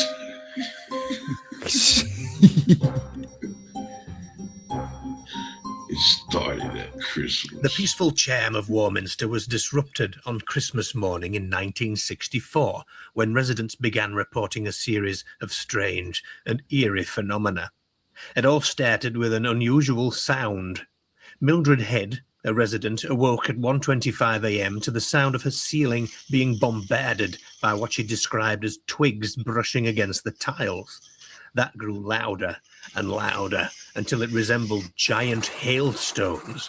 These sounds, which seemed to morph into metallic scraping and loud droning hums, seemed to reverberate through the entire town. At 5:30 a.m. Christmas morning, Mrs. Marjorie Bye, a mother of two, rose early so that she could start preparing Christmas dinner before she went to a service at Christ Church of England. On her way there, she heard a high-pitched whining noise and a crackling sound like electricity, which threw her against the churchyard wall with waves of sound. Feeling sick and weak, she had to be helped by a neighbour to a pew and later received medical treatment for shock. At the same time, the Warminster head postmaster, Roger Electromagnetic energy. were awakened by sound waves and a noise like gravel scratching on tiles. Nearby, Mr. and Mrs. Bill Manson and their two children were also awakened by similar noises and feelings of terror. As 1965 progressed, the strangeness intensified. In January, a local woman named Ellen Burrows reported hearing a loud humming noise while she was walking her dog. The sound seemed to come from the sky and filled her with an inexplicable sense of dread. She described it as a metallic hum that was both invasive and unsettling. On August 17th, a large group gathered on Cradle Hill, a local... Yeah, sorry for stopping, mate. Yeah, I do sky watching, mate. It depends on where you are. Sometimes city lights can actually block out, say, like block out the actually night sky, but you really need to go in the middle of nowhere to actually see the true sky at night, basically. But no, I do sky watching every time the sky's clear. High point, drawn by rumours of unusual lights. That night, they witnessed several luminous objects moving erratically in the sky, performing manoeuvres that defied known physics. Among the witnesses was Arthur Shuttlewood, a local journalist who described the lights as dancing in the heavens, shifting colours from red to blue to white. These objects moved with incredible speed, making sharp turns and sudden stops, leaving the crowd in awe and fear. Odd craft were also reported as far away as Stonehenge, some 15 miles away, with a Mr. Peter Wilshire and his wife from Southend-on-Sea, Essex, who saw 4 silvery objects in the sky whilst driving across Salisbury Plain to Stonehenge. Initially, his wife thought the sunlight was reflecting off a plane, but there wasn't any sound. Peter stopped the car and got out to have a look. At first, I saw only 2 of these objects, Peter said, and then a third appeared and the 4th joined them shortly after. They were moving in circular patterns. We were so surprised that we told a group of visitors at Stonehenge. It says I saw a queer thing. Why won't it say that?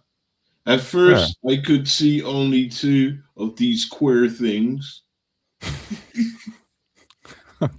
It was a very common word back in the day for something that's very strange. No, I'm saying why can't this guy say it? He's reading verbatim. This is AI, isn't it? It's AI. That's why it can't say that word. You're reading quote unquote an article. We know. No, this is not AI. This is not AI. It's a real person. He's just not saying the word. Really? Yeah. It sounds AI. No, he's not. No, he's a real person. Real person. They were moving in circular patterns. We were so surprised that we told a group of visitors at Stonehenge. The visitors looked up and saw the shapes, but they seemed indifferent. One man said, "Not to worry, we're near Warminster, so it's probably one of theirs." Some looked briefly at the discs before turning their attention back to the stones. Peter, who was a guitarist with the Essex pop group The Marksmen, commented, "Talk about stolid British Reserve. If a bomb had landed 50 yards away, I doubt half of them would have budged. Maybe they're used to unusual things in the sky around here." Mr. David Pinnell from Boreham Field awoke at 1:55 a.m. to an enormous explosion that rattled the nearby houses. It was accompanied by a huge orange flame which grew in size, hung like a curtain, and then promptly vanished. Mr. John I was going to say hung like a horse then, but anyway. Ankenhorn, who lived in the same street, said that it sounded like a several-storied building had collapsed. His bedroom was flooded with orange light, and a Mr. Curtis, at the other end of the street, thought the roof was going to lift off his home. Does this sound AI to you? I don't think it's AI.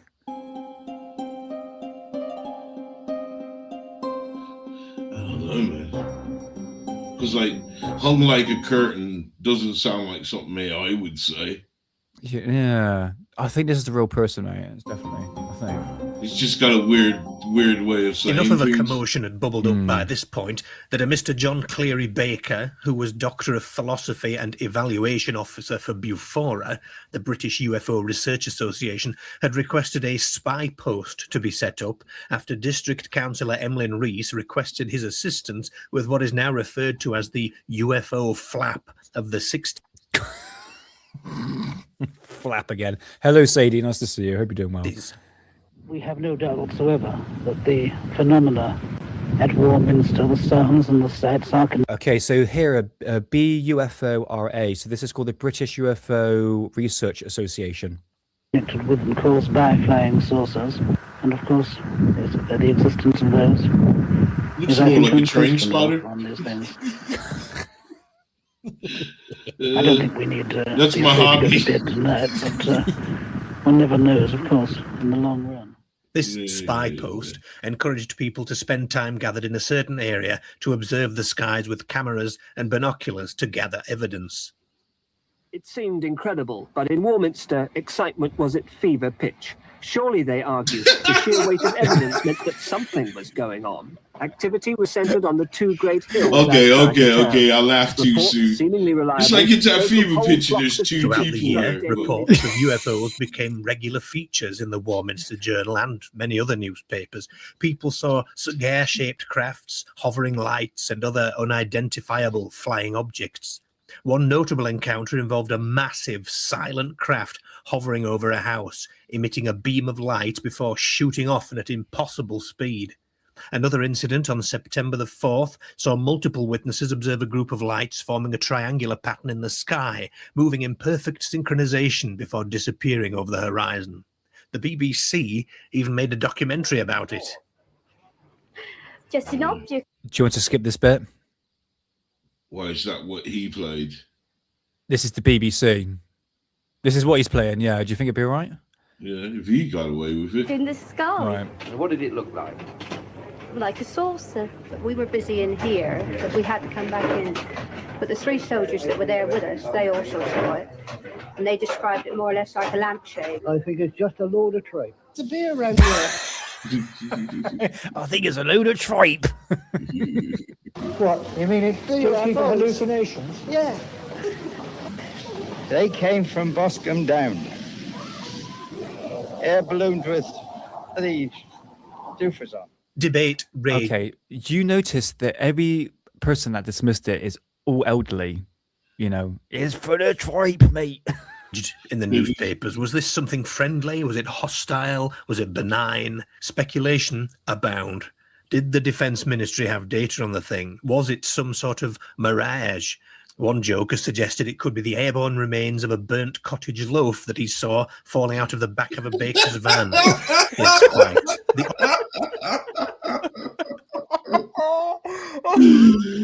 Oh God! Oh my God! Origin of the thing was disputed. One 10-year-old lad wrote to the Mirror in 1965 to ask, how could it be possible to be an extraterrestrial if it takes so very long to travel through galaxies? Maybe they were earthbound beings of some sort. Reports of UFOs flooded in from Berkswell, Clevedon, Cross Keys, Fairford, Great Yarmouth, Halton, Huddersfield. Great Yarmouth. Hello, Moody. Nice to see you, mate.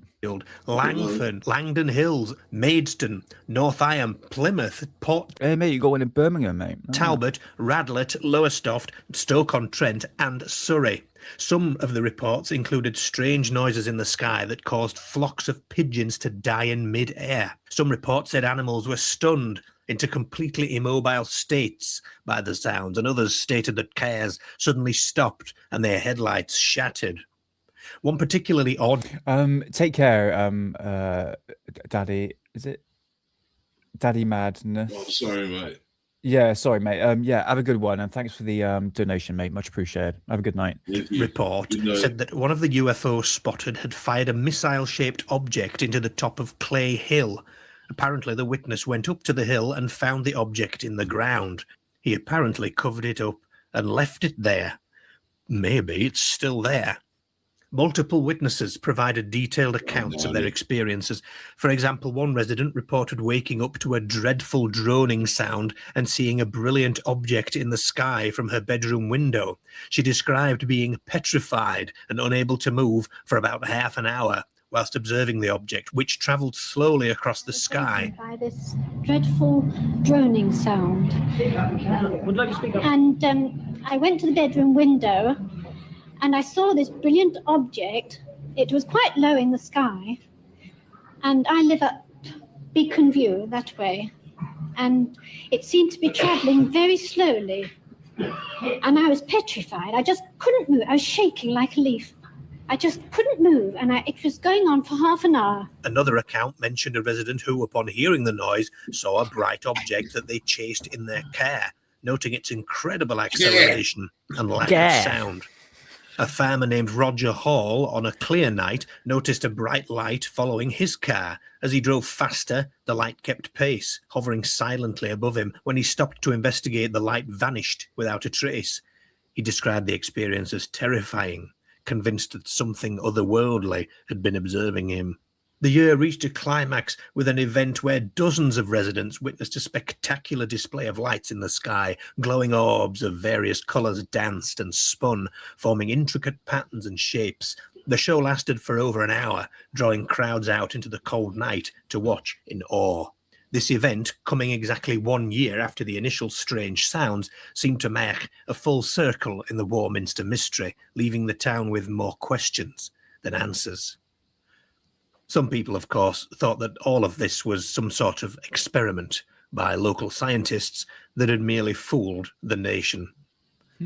One man who was neither scared nor fooled is Wiltshire scientist Professor David Holton, who lived in the district. Professor Holton attended an investigation at Warminster Town Hall to reveal some results of his 15-year research into disturbances in the area. He claims to have found records indicating that Warminster has experienced visitations for at least the last 2 centuries. He even predicted several of the recent visitations months in advance to the local newspaper, the Warminster Journal. This investigation was a public meeting attended by over 600 townspeople. This was a huge deal. A worried town came together at a public meeting. Many of our townspeople have been frightened by unusual sounds. The meeting was riotous. You couldn't get into the town hall. The main street was festooned with people. The police even reported their own weird sightings. An on-duty uniformed police officer, PC Eric Pinnock, was on foot patrol of the Bishopstrow area of the town when he observed a large, bright, silver ball-shaped UFO hurtling through the sky before it disappeared over Sutton Common. He said it was a giant plate of light. It lit up the whole horizon with a glare. It was flying low over the landscape and appeared to be spinning. Another officer patrolling near Cradle Hill reported seeing a bright, pulsating light that suddenly shot upwards and disappeared, leaving him in a state of shock. Well, the object was likened unto a cross. Constable Willie just said, here we go then, and we drove off. Did you not hear what he said, Officer Willie? No, I remember the clip. I remember that. After it, if you know what I mean. The other guy's got a We're weird... travelling very fast. No sound that I heard at all. It was. I didn't know this was from that. Noise apart from the noise of the car itself. And the acceleration away from us was terrific. So really, we didn't get under it to hear any sound. It was definitely there. It was definitely either manned by some sort of being or remotely controlled. The thing became so popular that at the Mere Village Carnival that year, a float was made in honour of the Warminster Thing. Sadly, it lost out on first prize to a girl named Susan, who was dressed up as a poodle. Do you want to continue, or do you want to stop it there, mate? Why are you getting bored now? No. It's up to you. It's like I said, this is 38 minutes long, and we just passed 13 minutes. So, yeah, because I don't know if you've got anything else you want to talk about. If you just want to sort of round off this conclusion so far on the Warminster mystery, it's up to you, mate. I don't mind playing a bit more. It's up to you. What's at the end? Is there a conclusion to this man's story? Should we have a little look? Come on, then. Let's have a little look. Let's go to this here. The Thing returns. Go on, then. Let's have a look. Hopefully get some conclusion out of this. Be good. Mysterious circles were discovered in fields near Westbury, reigniting the UFO craze in Wiltshire of 1980. Farmers were baffled by 3 perfect circles, each about 18 yards across, located within a quarter mile of Westbury's White Horse. There were no tracks near the circles, and the farmers insist they are too well defined to be caused by rain or wind. Initially, it was thought helicopters made them, but the Army has deemed this unlikely. UFO experts suggest the circles could signal the return of the Warminster Thing. Couldn't the circles be caused by secret radar or communication trials? This is sort of going off what Moody is saying. So he's saying Warminster is adjacent to Salisbury Plain and a major Ministry of Defence training area. I've been through the whole list of exercises and trials, and there's nothing that would possibly produce the sort of effect that we've seen today. But they wouldn't tell you about it anyway, would they? But I know before they come on here, they have to actually tell me what they're going to do. And I'm always at liberty to go and inspect and see what they're doing. And I've seen, or I'm aware, that the sort of equipment that have been trialled here would not produce that phenomenon. A few years ago, Colonel Greville Edgecombe was surprised to find the finger of suspicion being pointed at his pilots. A local farmer or landowner around here rang up and said, "What are you chaps been up to?" And I said, "What?" He said, "My corn." And I said, "Let's have a look." Trundled over, and there are these extraordinary circles in his corn. And he was doing it light-heartedly, but quite clearly it wasn't our helicopter. Well, why was it quite clearly not your helicopters doing it? Well, when you see these, the corn is laid down in a spiral circle, and the edges all around the circle are absolutely untouched, absolutely sheer. Whereas the helicopter, the wind from the helicopter blows down and out, and the grass or the corn would be dished out in a saucer. The helicopter produces a wind downwards. And that is not going to make an absolute sheer cut. You couldn't possibly do it, because the helicopter would have to, even if it could make it into that spiral, would have to arrive in one spot and disappear. 1981, and Lord Christopher Thynne, son of Marquis of Bath, was touted to be among the hundreds of UFO enthusiasts gathering near Warminster to catch a glimpse of the Warminster Thing again. About 800 people were expected at Cradle Hill and Clay Hill near Warminster. The British UFO Society organised a 3-day Thing festival starting on August the 27th. Apparently there was great upset that the gathered people didn't actually see a landing. But maybe there was one, some 15 miles away over in Wiley in Salisbury, where farm manager Tim Denham discovered a torpedo-shaped crater inland belonging to Lord Hugh Russell. Army bomb disposal experts were called out, but they couldn't explain what the crater was. In '83, another gathering took place on Cradle Hill, organised by one Ken Rogers, another name to be reckoned with in the Warminster affair, though by now the thing was losing steam and the participants, some of them, were just not as sold on the idea anymore. Ken would later put together an exhibition about the Warminster Thing, bringing together press cuttings and books and historical documents to trace the phenomenon back as far as possible. The very name developed a ring which in Cheers, itself mate, thank became you. evocative. Warminster.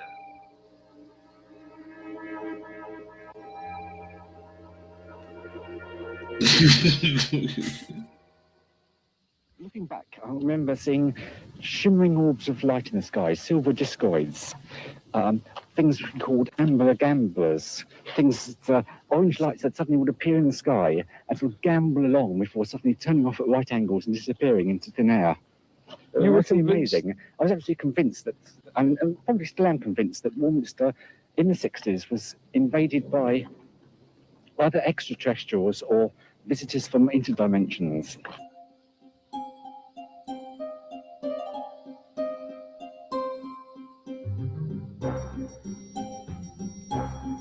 And gay.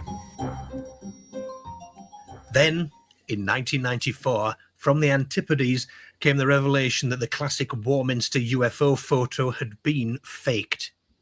This came from Gordon Faulkner's friend Roger Hooton, who had also moved to Australia. According to Hooton, the flying saucer was nothing more than a cotton reel, a milk bottle top, and a button.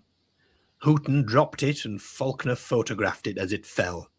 Apparently, he decided to have some fun after reading the UFO reports, and had recently read, as had been revealed around the same time, that the Loch Ness Monster photo, known as the Surgeon's photo, had also been outed as a fake.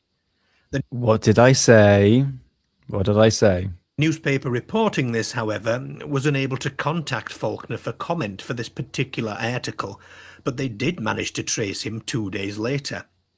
Faulkner stated to have never met anybody called Hooton, and that he took the photo of an object in the sky from his back garden.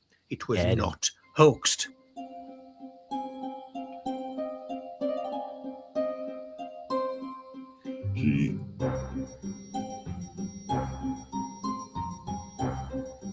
During the 60s, the world was in the grip of the Cold War, a position pretty much find ourselves in now, don't we? A period marked by political tension and espionage and the looming threat of nuclear conflict between the United States and the Soviet Union.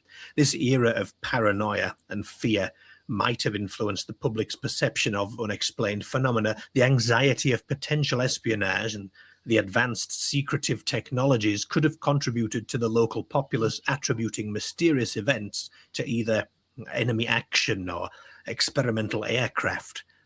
Furthermore, since the preceding decade, we saw a huge surge in popular media featuring UFOs and extraterrestrial themes. Films such as The Day the Earth Stood Still and Earth versus the Flying Saucers, The War of the Worlds, in fact, captured the imagination of the public and fueled a cultural fascination with the idea of alien visitors. Yeah, sorry for stopping. Yeah, this is a very, very good point of the fact that it really started in America and eventually it spread towards Europe and towards England. Proliferation of science fiction media may have primed the public to interpret unexplained phenomena in a similar vein, seeing strange lights and sounds as extraterrestrial rather than mundane. Yeah. The bizarre occurrences in Warminster sparked numerous theories. Some believe the events were evidence of extraterrestrial visitors. The descriptions of the UFOs and entities matched other well-documented cases of alleged alien encounters. The strange sounds, lights, and sightings of humanoid figures all pointed to something otherworldly.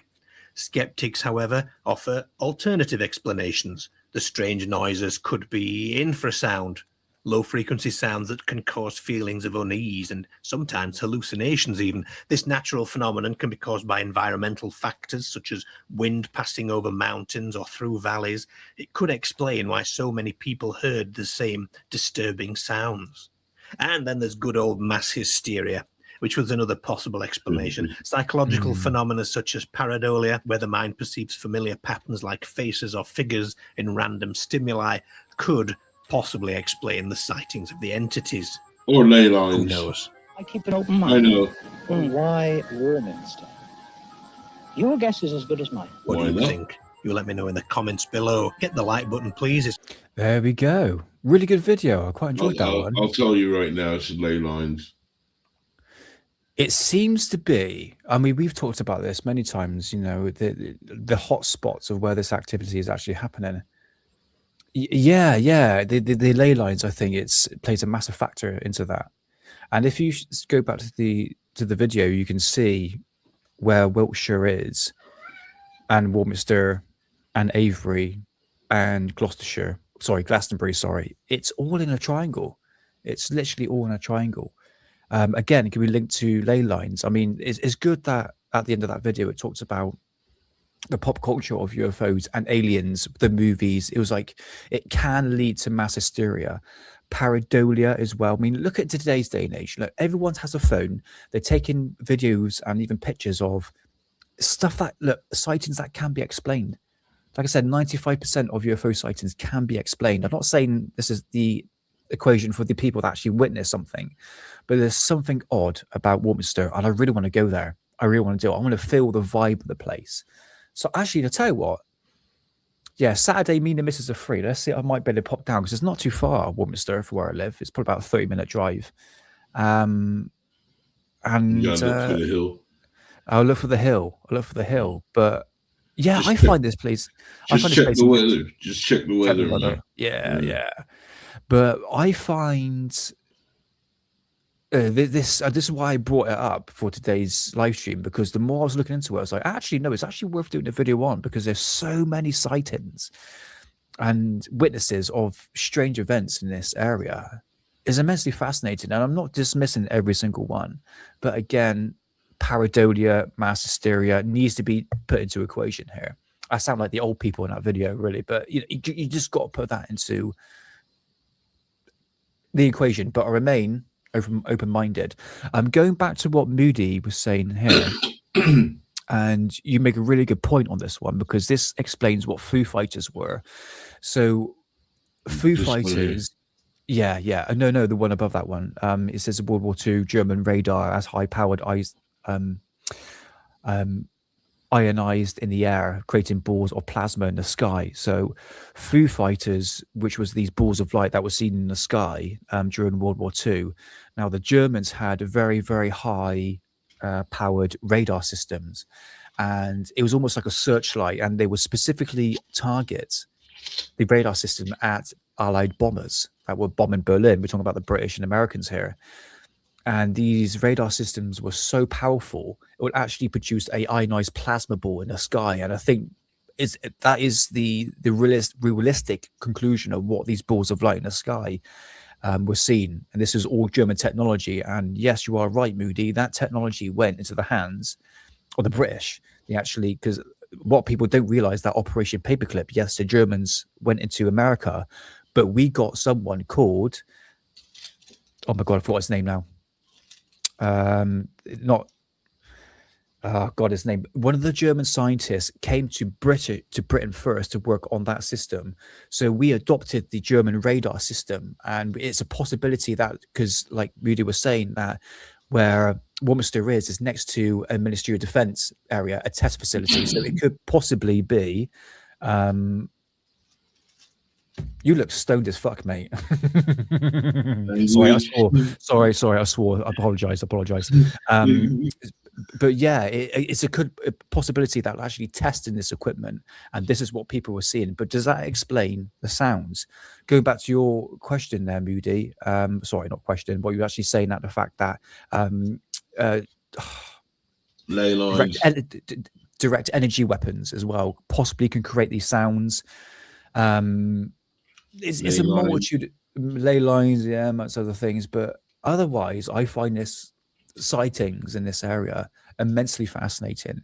But there are scenarios that I can pinpoint to say, well, actually, maybe it could be this is next to a defense area where they can be obviously doing tests, because you know these area that they do testing in this area. You know, when I was I used to have a client in, obviously I'm a gardener by trade.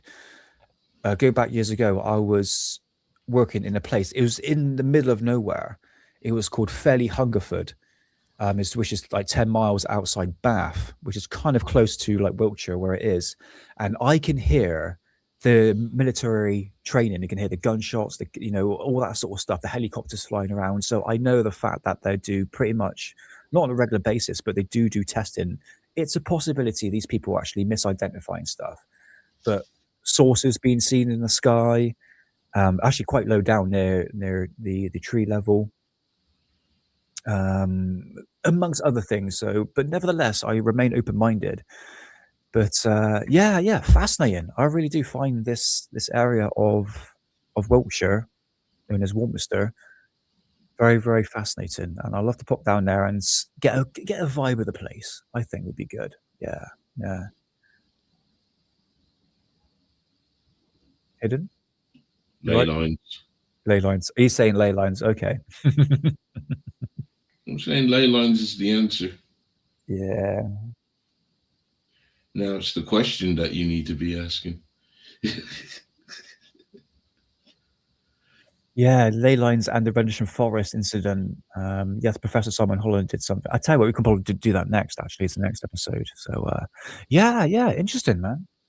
Very, very interesting.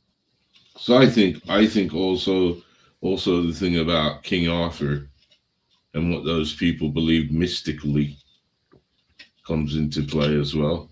Yeah, for sure. So, yeah, final conclusions on the Warminster Thing or mystery hidden. Ley lines. There we go. 2 words.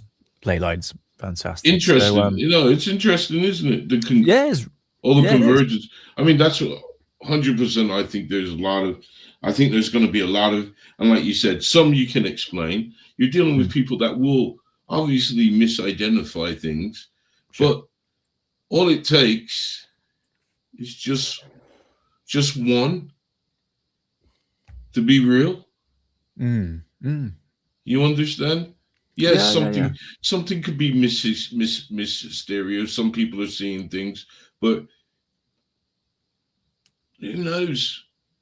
That's all I'm saying. I think there's something going. I think there's something going on, and to me, the reason why I say that is because of the ley lines and how they're converging. And there's not. I looked at that map and I saw about four conversions. It's very interesting, that area. It's going to be full of a lot of energy. Yeah, for sure, mate. This is what I mean. I want to go there and sort of suck the vibe up. That sounded a bit naughty then, didn't it? I sort of get the vibe, you know. I would say I'm psychically sensitive, but I just get that vibe, you know. I just get that vibe. So, yeah. So, ladies and gentlemen, to sort of round off, also not the end of the show yet, but yeah, the Warminster Thing, it was definitely worth doing a show on. Definitely worth doing. I'm kind of glad actually we talked about it, because it was pretty good. I quite enjoyed that, actually. I really did.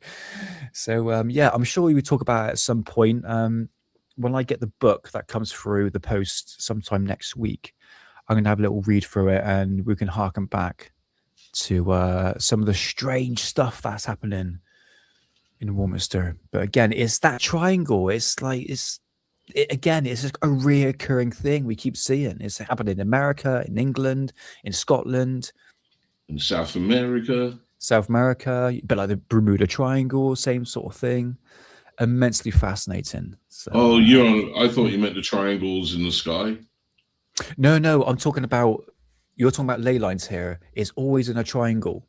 And when we brought up the map of the ley lines, you can literally pinpoint the triangle at pretty much everything, really, to a certain degree. But it's in that specific area of the triangle. So, yeah. Energies, man. Energies. Energy, man. Yeah. So, yeah, Eden, have you got anything else you want to show, mate? Yeah. Go for my bits I do. here. I think that's everything. I do indeed. Go for it. Now, that's everything. All right. I'm going to have to, hold on. Let me put down my cancer. No, I shouldn't say stuff like that. Let me put down my thing.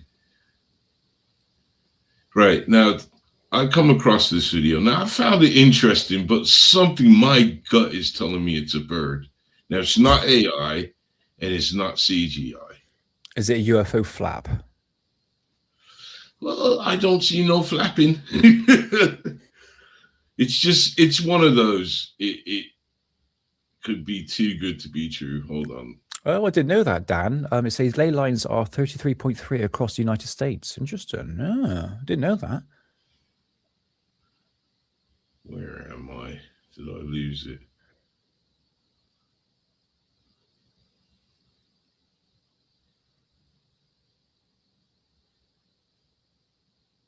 No, I got it.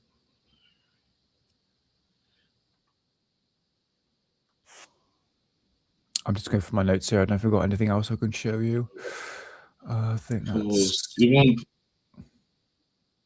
There we go. Let's have a look. Okay. No, I think that's everything. Sorry. Oh, yeah. Do you apologize? So, let me pull up. This is... Sorry, carry on. Hold on. Unidentified flapping object. Yeah, that's a nice one, Black Dot. I'm going to start using that from now. Every time I see a bird disguised as UFO. There you go. Believe it or not, there's a whole community on Reddit. It's called Birds Ain't Real, and they don't believe that birds are real. God's sake. What if for every port there's a boat? Yeah, the 33.3. Yeah, obviously the 33 also linked to the Masons, mate. Yeah. Why did that not work? What am I doing wrong here? All right, let's do this again. I think I pressed the cancel. There we go. Right. So this is coming from a police. This is the police webcam. The comments are kind of screwing. Let me see. Let's get to the footage anyways. Jesus Christ. So anyways, they're chasing their suspect. Yeah. If I can remember rightly, he's wanted for shooting a dog. He shot some lady in the arm, and he basically gave these cops absolute chase. Yeah. But here at the point where they catch him, there seems to be like a black disc, like a saucer.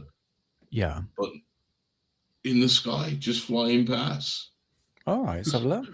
Looks really crazy. Now I have done some work on it, so I just want to show you the original footage, because this thing looks a little too good to be true as well. Here, I'll start it from here. Where are we at? God damn it. Yeah, let's press play. All right, so you can faintly see it.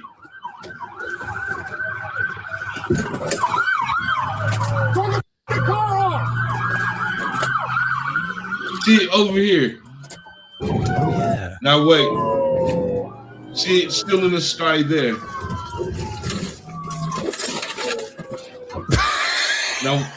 now, but watch it. It's a pretty cool video. But that's it. That's all we want. Yeah. Yeah. So did you see it? Yeah, I saw the black thing in the sky. Yeah. Nah, hold up. Because I did a little work on it because I knew I wanted to show you guys it, but I'm unsure, man. Okay, something in my stomach says, "Look, man, just leave this one alone."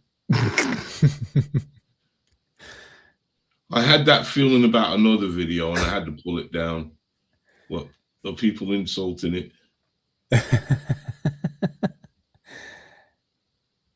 There. All right. I got it up. So I zoomed in because I thought the best part was to look at this. Oh my God.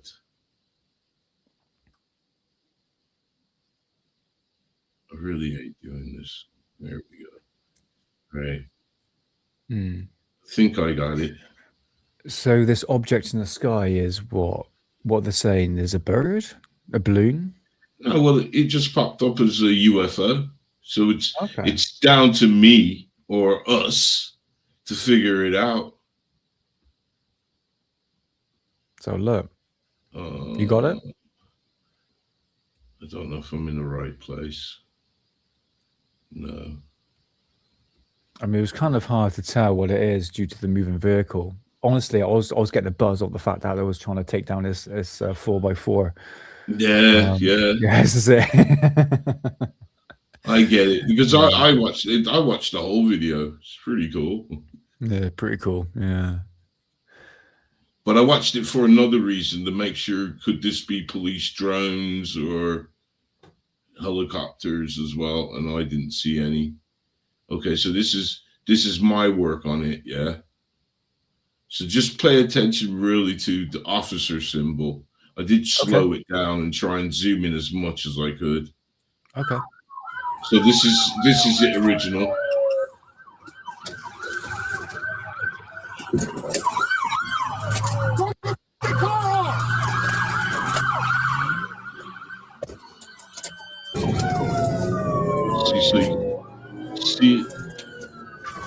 See it there, but just here. Oh yeah. I see. Huh.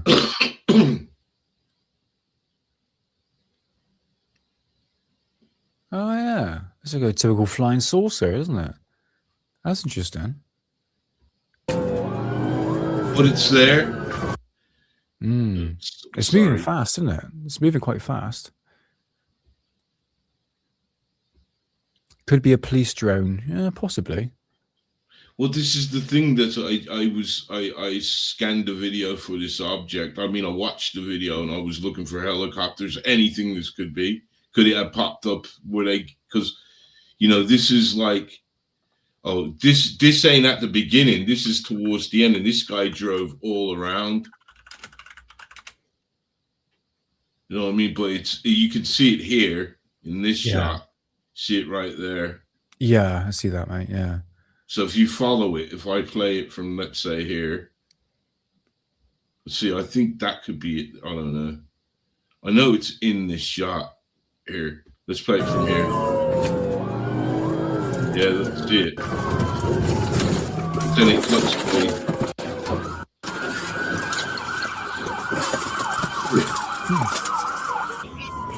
But I still don't know. Could that be a bird? But it. I don't know. No, there's no flapping, mate. You don't see any flapping in that. Not too sure. A police drone doesn't look. You see the propellers and everything. It's very distinct, but that looks like one solid object.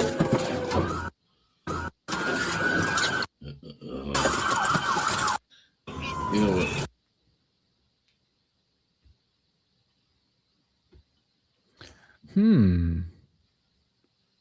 It kind of looks like a bug, doesn't it? It but is if you didn't see it come in from, you know what I mean? It's there on other shots of it. Yeah, you're right, John. It seems quite solid for a bird. Yeah, you can't. He's not even a drone either. I don't think drones don't look like that. I don't think it's a drone. I didn't even see one snifter in it. You know, all the other footage. It's only in here. Very good, mate. I'm not too sure on that one, mate. Look, it could be a balloon. These things can, look like that, but it does look like a solid object. It's moving quite fast, actually. I just don't know. But this was caught on the police dash cameras. Right, nice.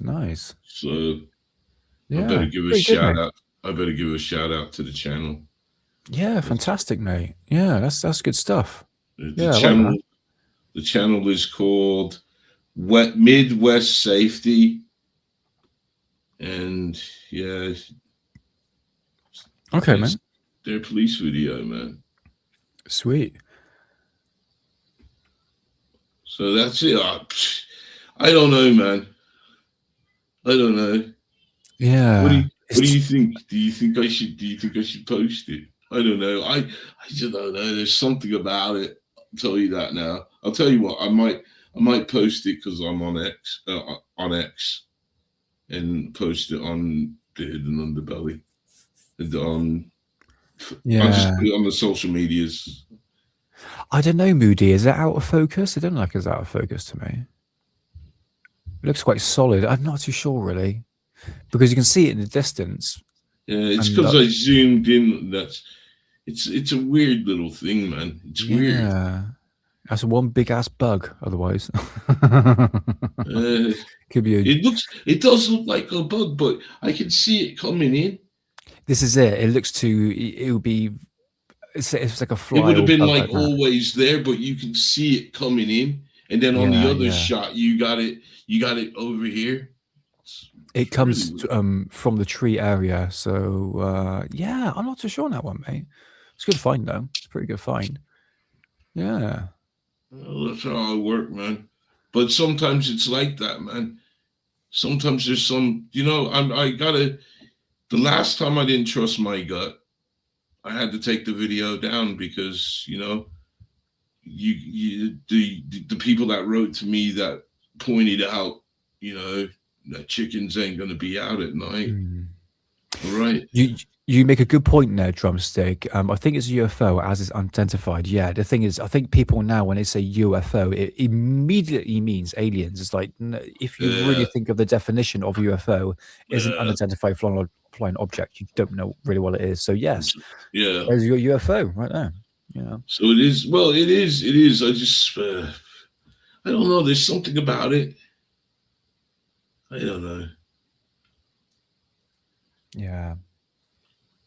Yeah, I see your point, Moody. Yeah. But no, that's a good one, mate. Yeah. I mean, I just wish it was a bit more clearer, really. But I think that's good. I think it's clear.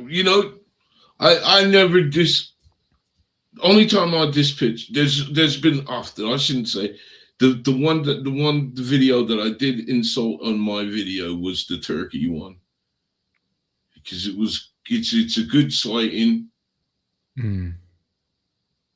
but yeah. the quality of the footage was awful. So in my video, I plead to the people that live in this area, to get better cameras, because something is going on and we need better footage so we can analyze it, because even the source footage was awful. Sure.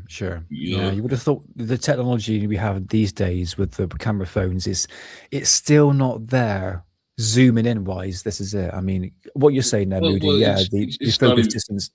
It's not even like that, man. It's just some people can't afford it. How much does your iPhone camera cost you? About £1,000. Some people, that's a lot of money. But you can buy for instance, the camera that I want to get. Now, I was down at a camera shop today, and I says, "Do you have the Nikon P100,000 or something like that?" And you can actually put extended lens on it. That camera alone is £1,000. It's worth how much a phone is cost, but that will get you a proper zoomed in, crystal clear 4K footage, really. But yeah, it all comes at a price, really, But these phones here, they probably cost 20 quid to make, and they sell it for like £1,000 or 800 quid or something like that. So yeah, man, that's what I'm saying. That's what I'm saying. I mean, the people that are filming it, it's bad quality, but it is what it is, man. So I don't complain, because it's a good sighting, man. These objects, they turned up twice in 4 months, and they look like they kind of have I don't know, man. I don't know. It looks like kind of a claw around it. These objects in the sky. Yeah. And the first report, they said there was 5 of them there. Bloody hell. Wow. I mean, hopefully, what Rebecca's saying here, are you going to tip in for it, Nick, off about the camera here?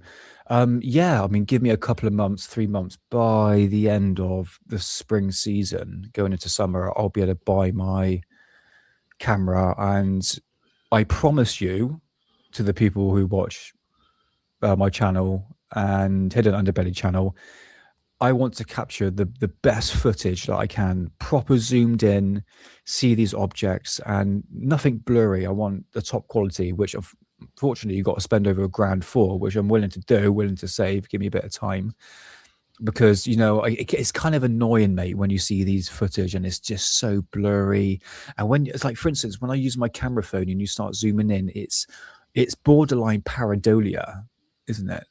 Like, for instance, there's a guy called Mike Batista. No, is it Magic Mike or something like that? I don't know. But he films these footage of these balls of light, and then if you zoom in, you can actually see, for instance, what he says, extraterrestrials, these entities. Is like, no, it's so pixelated. It's like 1 megapixel.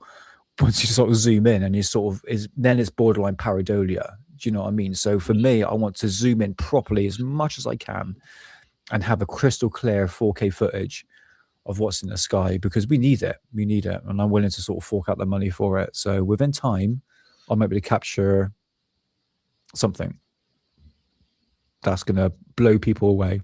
So it must be a high resolution picture. The phone is not really designed for that. Yeah, true, mate.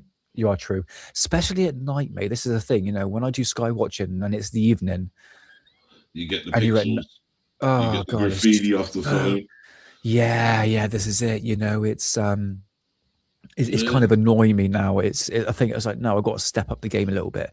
And even like a cheap £200, £300 camcorder is not going to do it any justice. You have to fork out £1,000, like literally. That's how much you've got to spend. So you see how some of these poor ass people now, the predicament they're in. They're probably got a phone that you had 5-6 years ago. To them, that's what they're running now. So exactly, yeah. But it's good that more and more people are looking up into the sky, which is fantastic, which is great, because within time we will eventually capture something extraordinary, but we're not quite there yet. We'll see. It's Yeah, it's all fun and it's fun. I enjoy it. I enjoy sky watching. Files. I thought he was going to say ley lines then, but anyway, but yeah, but no, good footage, mate. Good footage. Yeah, keep it coming. Keep it coming. So yeah, that's all I got, mate. That is all I got in my archive to show you today. So yeah, that's me done. But that Warminster thing, fascinating. I like it. That was a good one. I like that. Yeah, but I tell you what I do, guys. I'm going to pop down to Warminster, and I'm going to do my own sort of investigation.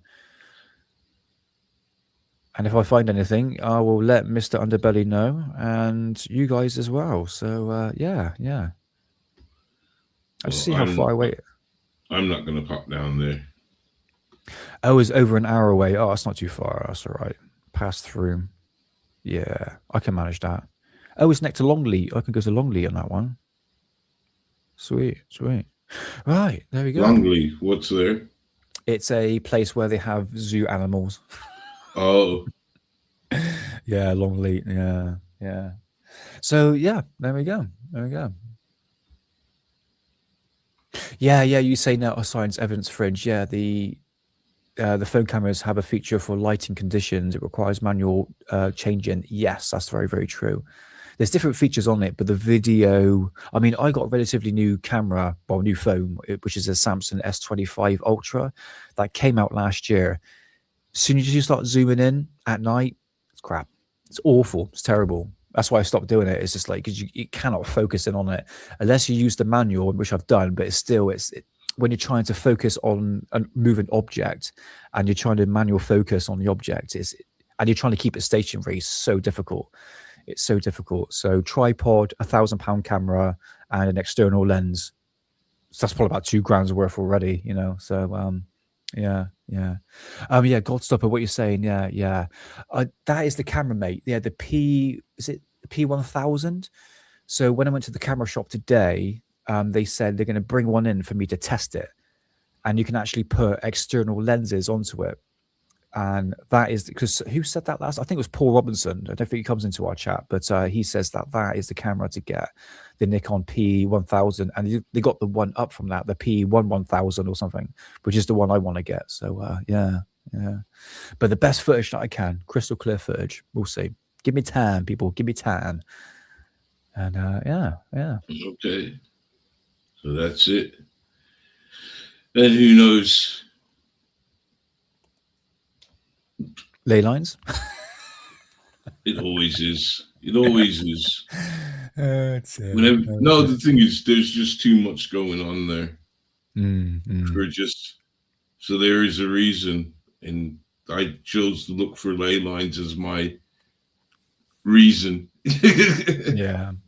But I heavily conclude it has something to do with the ley lines. I think so. Yeah, definitely there's connection there for sure. It's like I said, it's not just Warminster. It's like, for instance, Scotland, in America as well, which you've done a live stream on. So there is that sort of synchronicity. Is that the right word? But connection to, you know, the triangle area, which obviously can link to ley lines. But these places, like, there's one out in Alaska where the planes go down as well. But these places are bad conditions, and yeah, people go missing as well. But yes, it's an unforgiving terrain. You know, you make one mistake and there's hungry creatures out there. You know, like say that place that we looked at, the Nevada Triangle. Yeah, I did find it interesting because a lot of things did go on when Area 51 opened up. But it is an unforgiving terrain. It's really hot during the day, and it's pretty very cold at night. I think he can, you know, our friend Anders can testify to that. Yeah, he said that. Yeah, he says it is very, very hot during the day, but very, very cold at night. So it's got these extreme temperatures. So it's very unforgiving. Yeah, definitely. And Anders, he travels around in like a bus, isn't it? Yeah, yeah. He uploaded another video of Area 51 a couple of days ago. Yeah, fascinating. But this is the camera that I want to get. You know, and what Anders has got, and basically he's got the same Nikon camera as well. We get proper zoomed in, because where he was on Tikaboo Peak, zooming into Area 51, that's 26 miles away. 26, and he got like a proper good focus of the actual runway and all the buildings and all that. This is what I want to get. So yeah. But guys, yeah, I appreciate everyone being in chat, people that popped in. I really enjoyed this episode. It was pretty good. It's pretty good, yeah. So, but guys, if you want more information on the Warminster thing, there's tons of videos on YouTube you can go check out. But what we've shown today is pretty much the sightings, basically. So, yeah, pretty much, yeah. So what I like to do for the next show, I did speak to, well, I voice messaged you on WhatsApp talking about the Los Angeles alien in the back courtyard. We're not going to do that. We're going to skip that. I'll tell you what we do for the next time. We're going to do the Rendlesham Forest, because I have been talking about that a couple of times. So next show will be the Rendlesham Forest incident, because that's another deep dive, and it gives me a couple of weeks to sort of suss my head around that, because yeah, that's another fascinating case. So yeah, Rendlesham Forest of 1983, was it 19? No, it's 1980, isn't it? Yeah. I don't know. I know about it because it's the most famous one, isn't it? It's the British Roswell, as one would say. Yeah. And then you had like again the American, wasn't there American servicemen involved in that as well? Mm-hmm. And we had audio tapes and amongst other things. But again, it's different. There's different scenarios. What it could possibly be, was actually seen an object, was actually conjuring something up. It's different rabbit holes. So it gives me a bit of time to prepare on that one.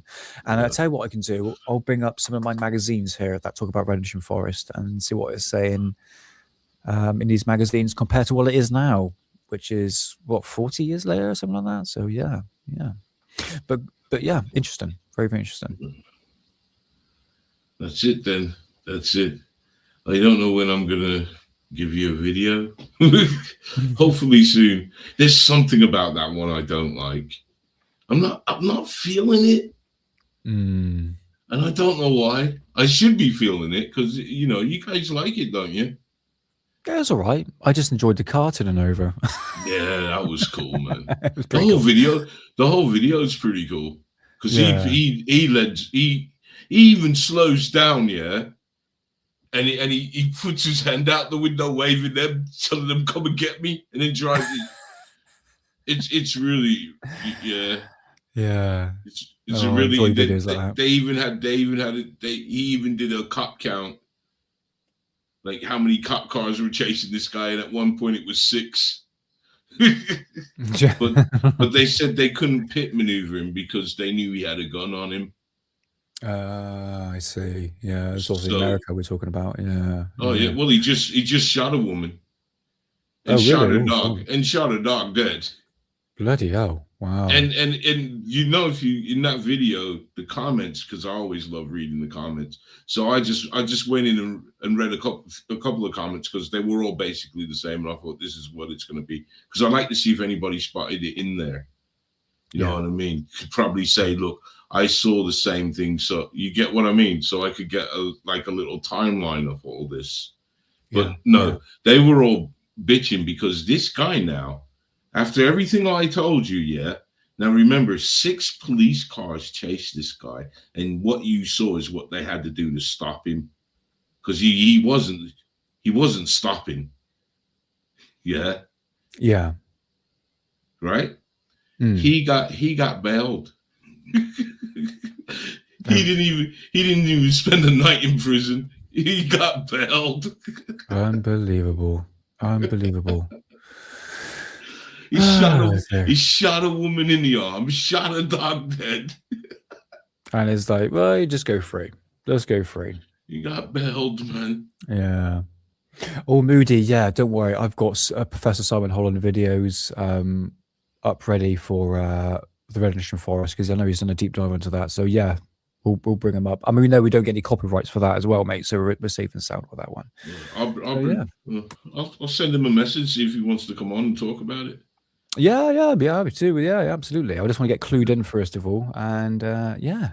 All right, I'll ask him. He might not be too busy. I should be right. It should be right. But he messaged me a couple of weeks ago, so all right. I'll message him back, see if he wants to come on. Sweet. So that's the last time me and him talked, about a couple of weeks ago. Okay. Awesome. That'd be good. That'd be a good one if we get him on the show. Be fantastic. Never happened. Why do that to me? Why do to my sober brain? Go on. I just wanted to get everybody's hopes up. And then I've been watching too much Family Guy.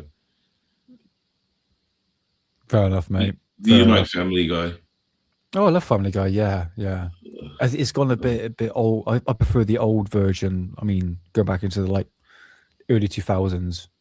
I think today's day and age has got a bit. It's too repetitive, really. You know. Well, what do you expect? What do you expect? Yeah. You know, they could only go one way or the other. I mean, you know, as far as I'm concerned, South Park went the other way.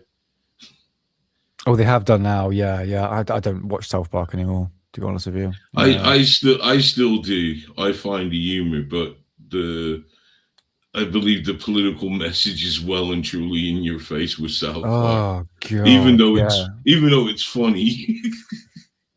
Is it? I find it funny. I know the Satan Trump storyline is just a rehash of even Saddam Hussein. But they don't even try and disguise the voice, though. You know what I'm trying to say? So it's just a parody within a parody.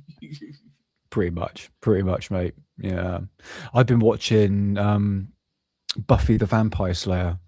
So, are you still watching that? Yeah, we're on season 4 now or something like that. But yeah, I'm enjoying that. It's pretty good. Yeah, because we watched the X-Files every single episode, 1 to 11 seasons, and that was pretty good. And now we're on Buffy the Vampire Slayer, which is awesome, by the way. I wasn't too keen on it first of all, but then I was like, do you know what? I really enjoy this. It's really, really good. Yeah. Corny, but I enjoy it. Yeah. See, I didn't give it a chance though, because I liked the movie. I watched the movie first. Oh, did you? I see. Have you seen the movie? No, I haven't. Not yet. No. There you go. The movie was before the series. Okay. So I didn't give it a chance. Well, it's different people. Oh, is it? Okay. I didn't know they had a movie out.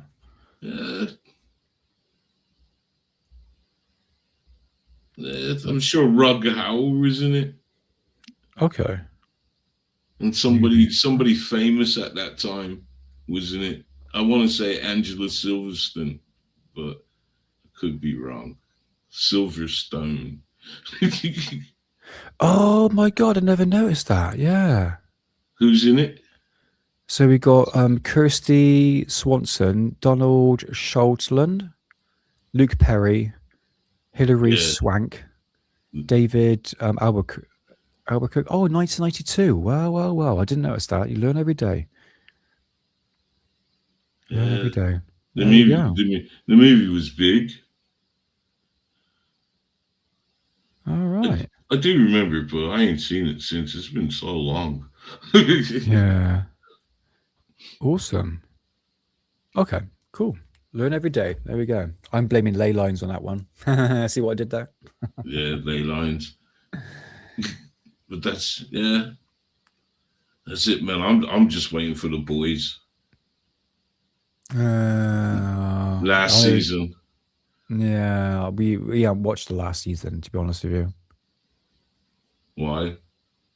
I fed up of it. Yeah. It's just, I don't know what we stopped watching it. I don't know. But we'll see. Last season, we'll see. Well, the final season's coming out. Okay. It's going to be the last one, so I've been watching it.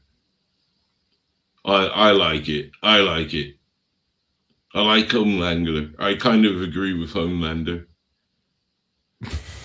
Oh, do you now? Oh, right, okay. Well, I always have, because I watch these superhero stuff. Yeah, I gotta say I love them. I read the comics when I was a kid, so it's something I really like. You know what I mean? Yeah. It's conversations me and my friend used to have. What if the Hulk was to fight the Thing? You know, stuff like that. Sure. Yeah. We had these conversations when we were kids. Who would be the fastest, Superman or the Flash? You know, so I have an invested interest. But one thing I've noticed with these superheroes, now the villains, all bets are off. They're as wild and out there as you want them to be, yeah? But the superheroes, they always have this stupid code. Now, look at where they can't kill them. Oh, right. I gotcha. Yeah, sure. They have to burn them in. Where these guys are that clever that they're going to escape and commit more mayhem. And then they run up on them again and their code comes into play. And, that trope, isn't it? With say, programs like The Boys, that's why I like Homelander. Because he's like, I'm more powerful. And he knows it. You know? And there's a good cartoon called Invincible. I don't know if have you heard of it? No, I haven't, mate. No. I think it's on Amazon. Also, that idealism is played into it, where these superheroes, some went considered rogue because they decided, they've had enough of this guy going around killing all these people. I'm going to end it here. And they rip him in two. No, literal. This is proper blood gore comics, man. Yeah, it's called Invincible. It's on Amazon. Not a plug, but a plug for really good. Have you got Amazon? Yeah, I got Amazon. Yeah, got that. Yeah, check it out. Invincible. It's a really good show. Really good. Okay. Really good. Cool, man. Yeah, go check it out. But there's one thing I'm really looking forward to. It's not a series. It's The Mummy 4. Yeah. I'm looking forward to that. I am. Yeah. I absolutely had a huge crush on Rachel Weisz. I remember being in the cinema 2001 watching The Mummy 2, and that first scene where Rachel Weisz turns around, I was like, oh my God, something happened to me hidden. Actually, no, The Mask. The Mask was the first movie I've probably watched in 1994, and that scene where Cameron Diaz, that slow motion shot, which she's doing that. Yeah, there we go. Anyway, there we go. Just throw that one out there. What I'm talking about. Mine was Brendan Fraser, man. We need. No, I'm good. No, I'm glad they're redoing it, man. They've listened to the fans, because the fans said we want another one, man. Yeah, and they've listened. I absolutely adore The Mummy, and God bless that man. Yeah, Brendan Fraser. He deserves a resurgence. Is that the right word? But yeah, he deserves it. He's been through a lot of crap. But I'm they cannot screw that movie up. I can't see yeah. But we'll see. We've got a bit of time. 2028 apparently is coming out. Yeah. So, but there's also another Mummy coming out as well. Lee Crone's Mummy. I believe that's coming out under the Blumhouse. So that should be quite good as well. Okay, mate. Sweet. Oh, we'll see. There's a lot of good movies coming out. Yeah. I watched Primate the other night. Okay. Have you heard of that one? No, I've heard about it. Yeah, is it any good? I think it's a good popcorn movie, but I do think they missed something. But yeah, like what? I don't know. I because me and my missus was discussing it, because we both watched it and we liked it, but it was it could have been so much better. I see. And like I said to her, well, a sequel will improve it. But it's no spoiler there, because I don't know. I really don't know. But it was all right. I mean, it was all right. It probably could have been more gory, but that's me. I like the Terrifier, so what does that say? Yeah. Yeah, we still watch them. Me and my missus, we like old movies. Yeah. We love old movies. The Mummy. Well, the third one, I'm not too sure, but the first and second one were top tier, fun movies. Yeah.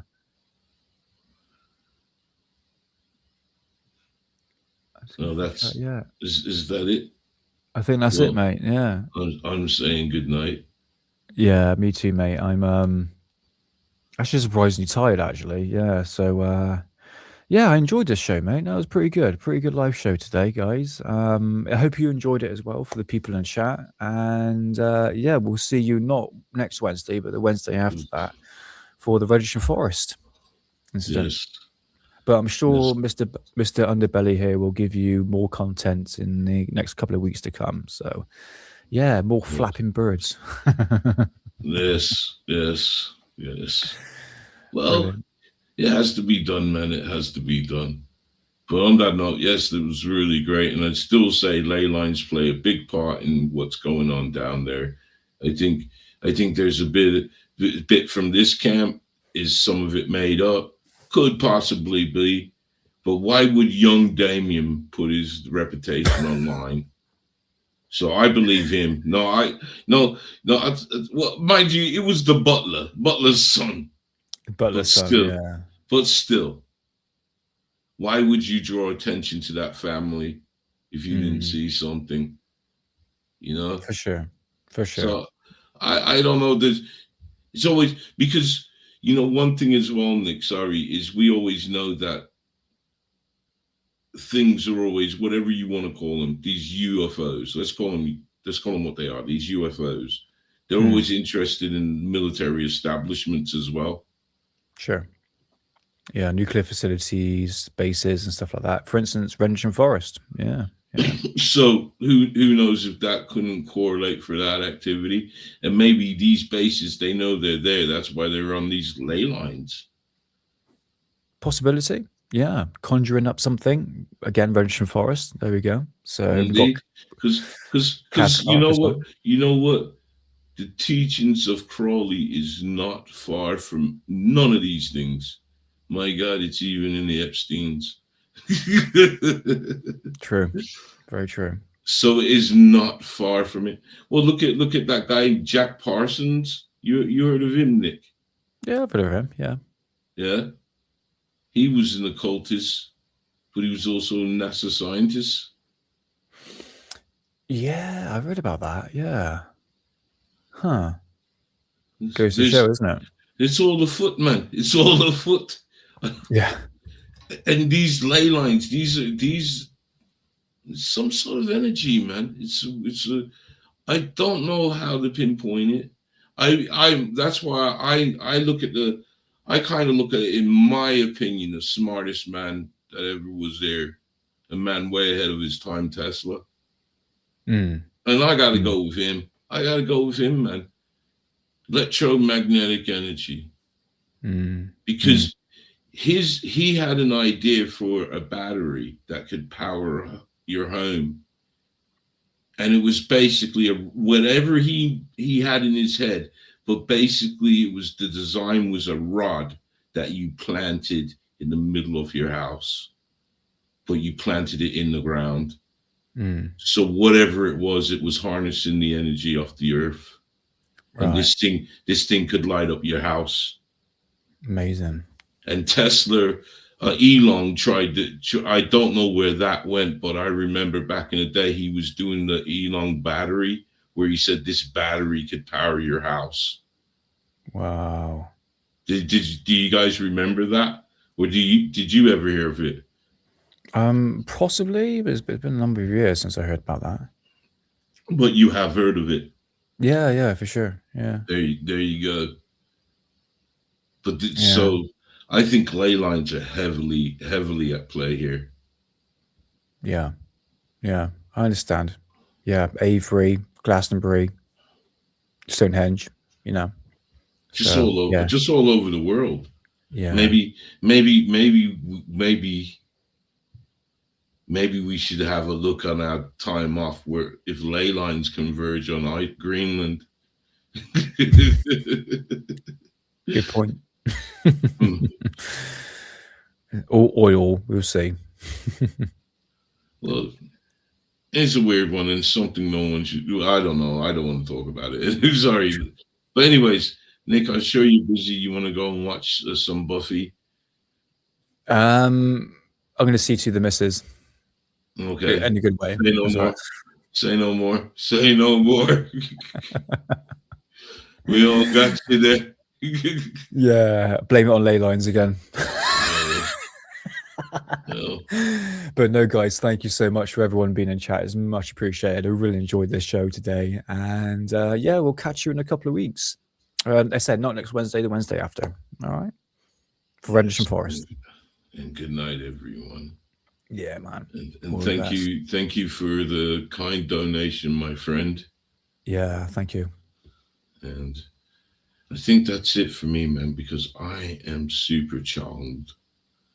And when I get chonged, I can talk crap for ages. I know that, mate. I know that. So for the people who's looking at me going, you haven't smoked anything. Well, I officially not smoking any weed anymore. I am level-headed, as one would say. So and I'm half Chinese. So in the spirit of my people's New Year's, I bid you konnichiwa. I'm so bad. I'm sorry. I didn't mean to offend. Only Chinese I know is Mandarin, and it is ni hao. Ley line? Is that ley line? Is it? That's actually hello. Oh, is it? Okay. So, but anyways, happy Chinese New Year's. Fire horse, yes. Yeah, I hope you all have a blast. Absolutely. And we'll see you guys soon. And have a good night. Good night, everyone. God Take care. bless y'all. All the best. Or I'm gonna steal it from Dave Allen. Dave Allen, famous comedian back in the days, yeah. And he used to always end this show, and I always liked him. And he used to always say, "May your gods bless you." Good night, everyone. Good night. And ley lines. And ley lines. Oh yeah, and rocket balloons. Oh God, don't start.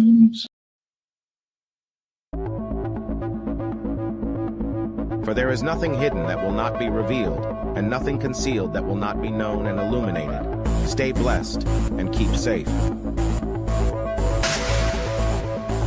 This is the hidden underbelly.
keep safe.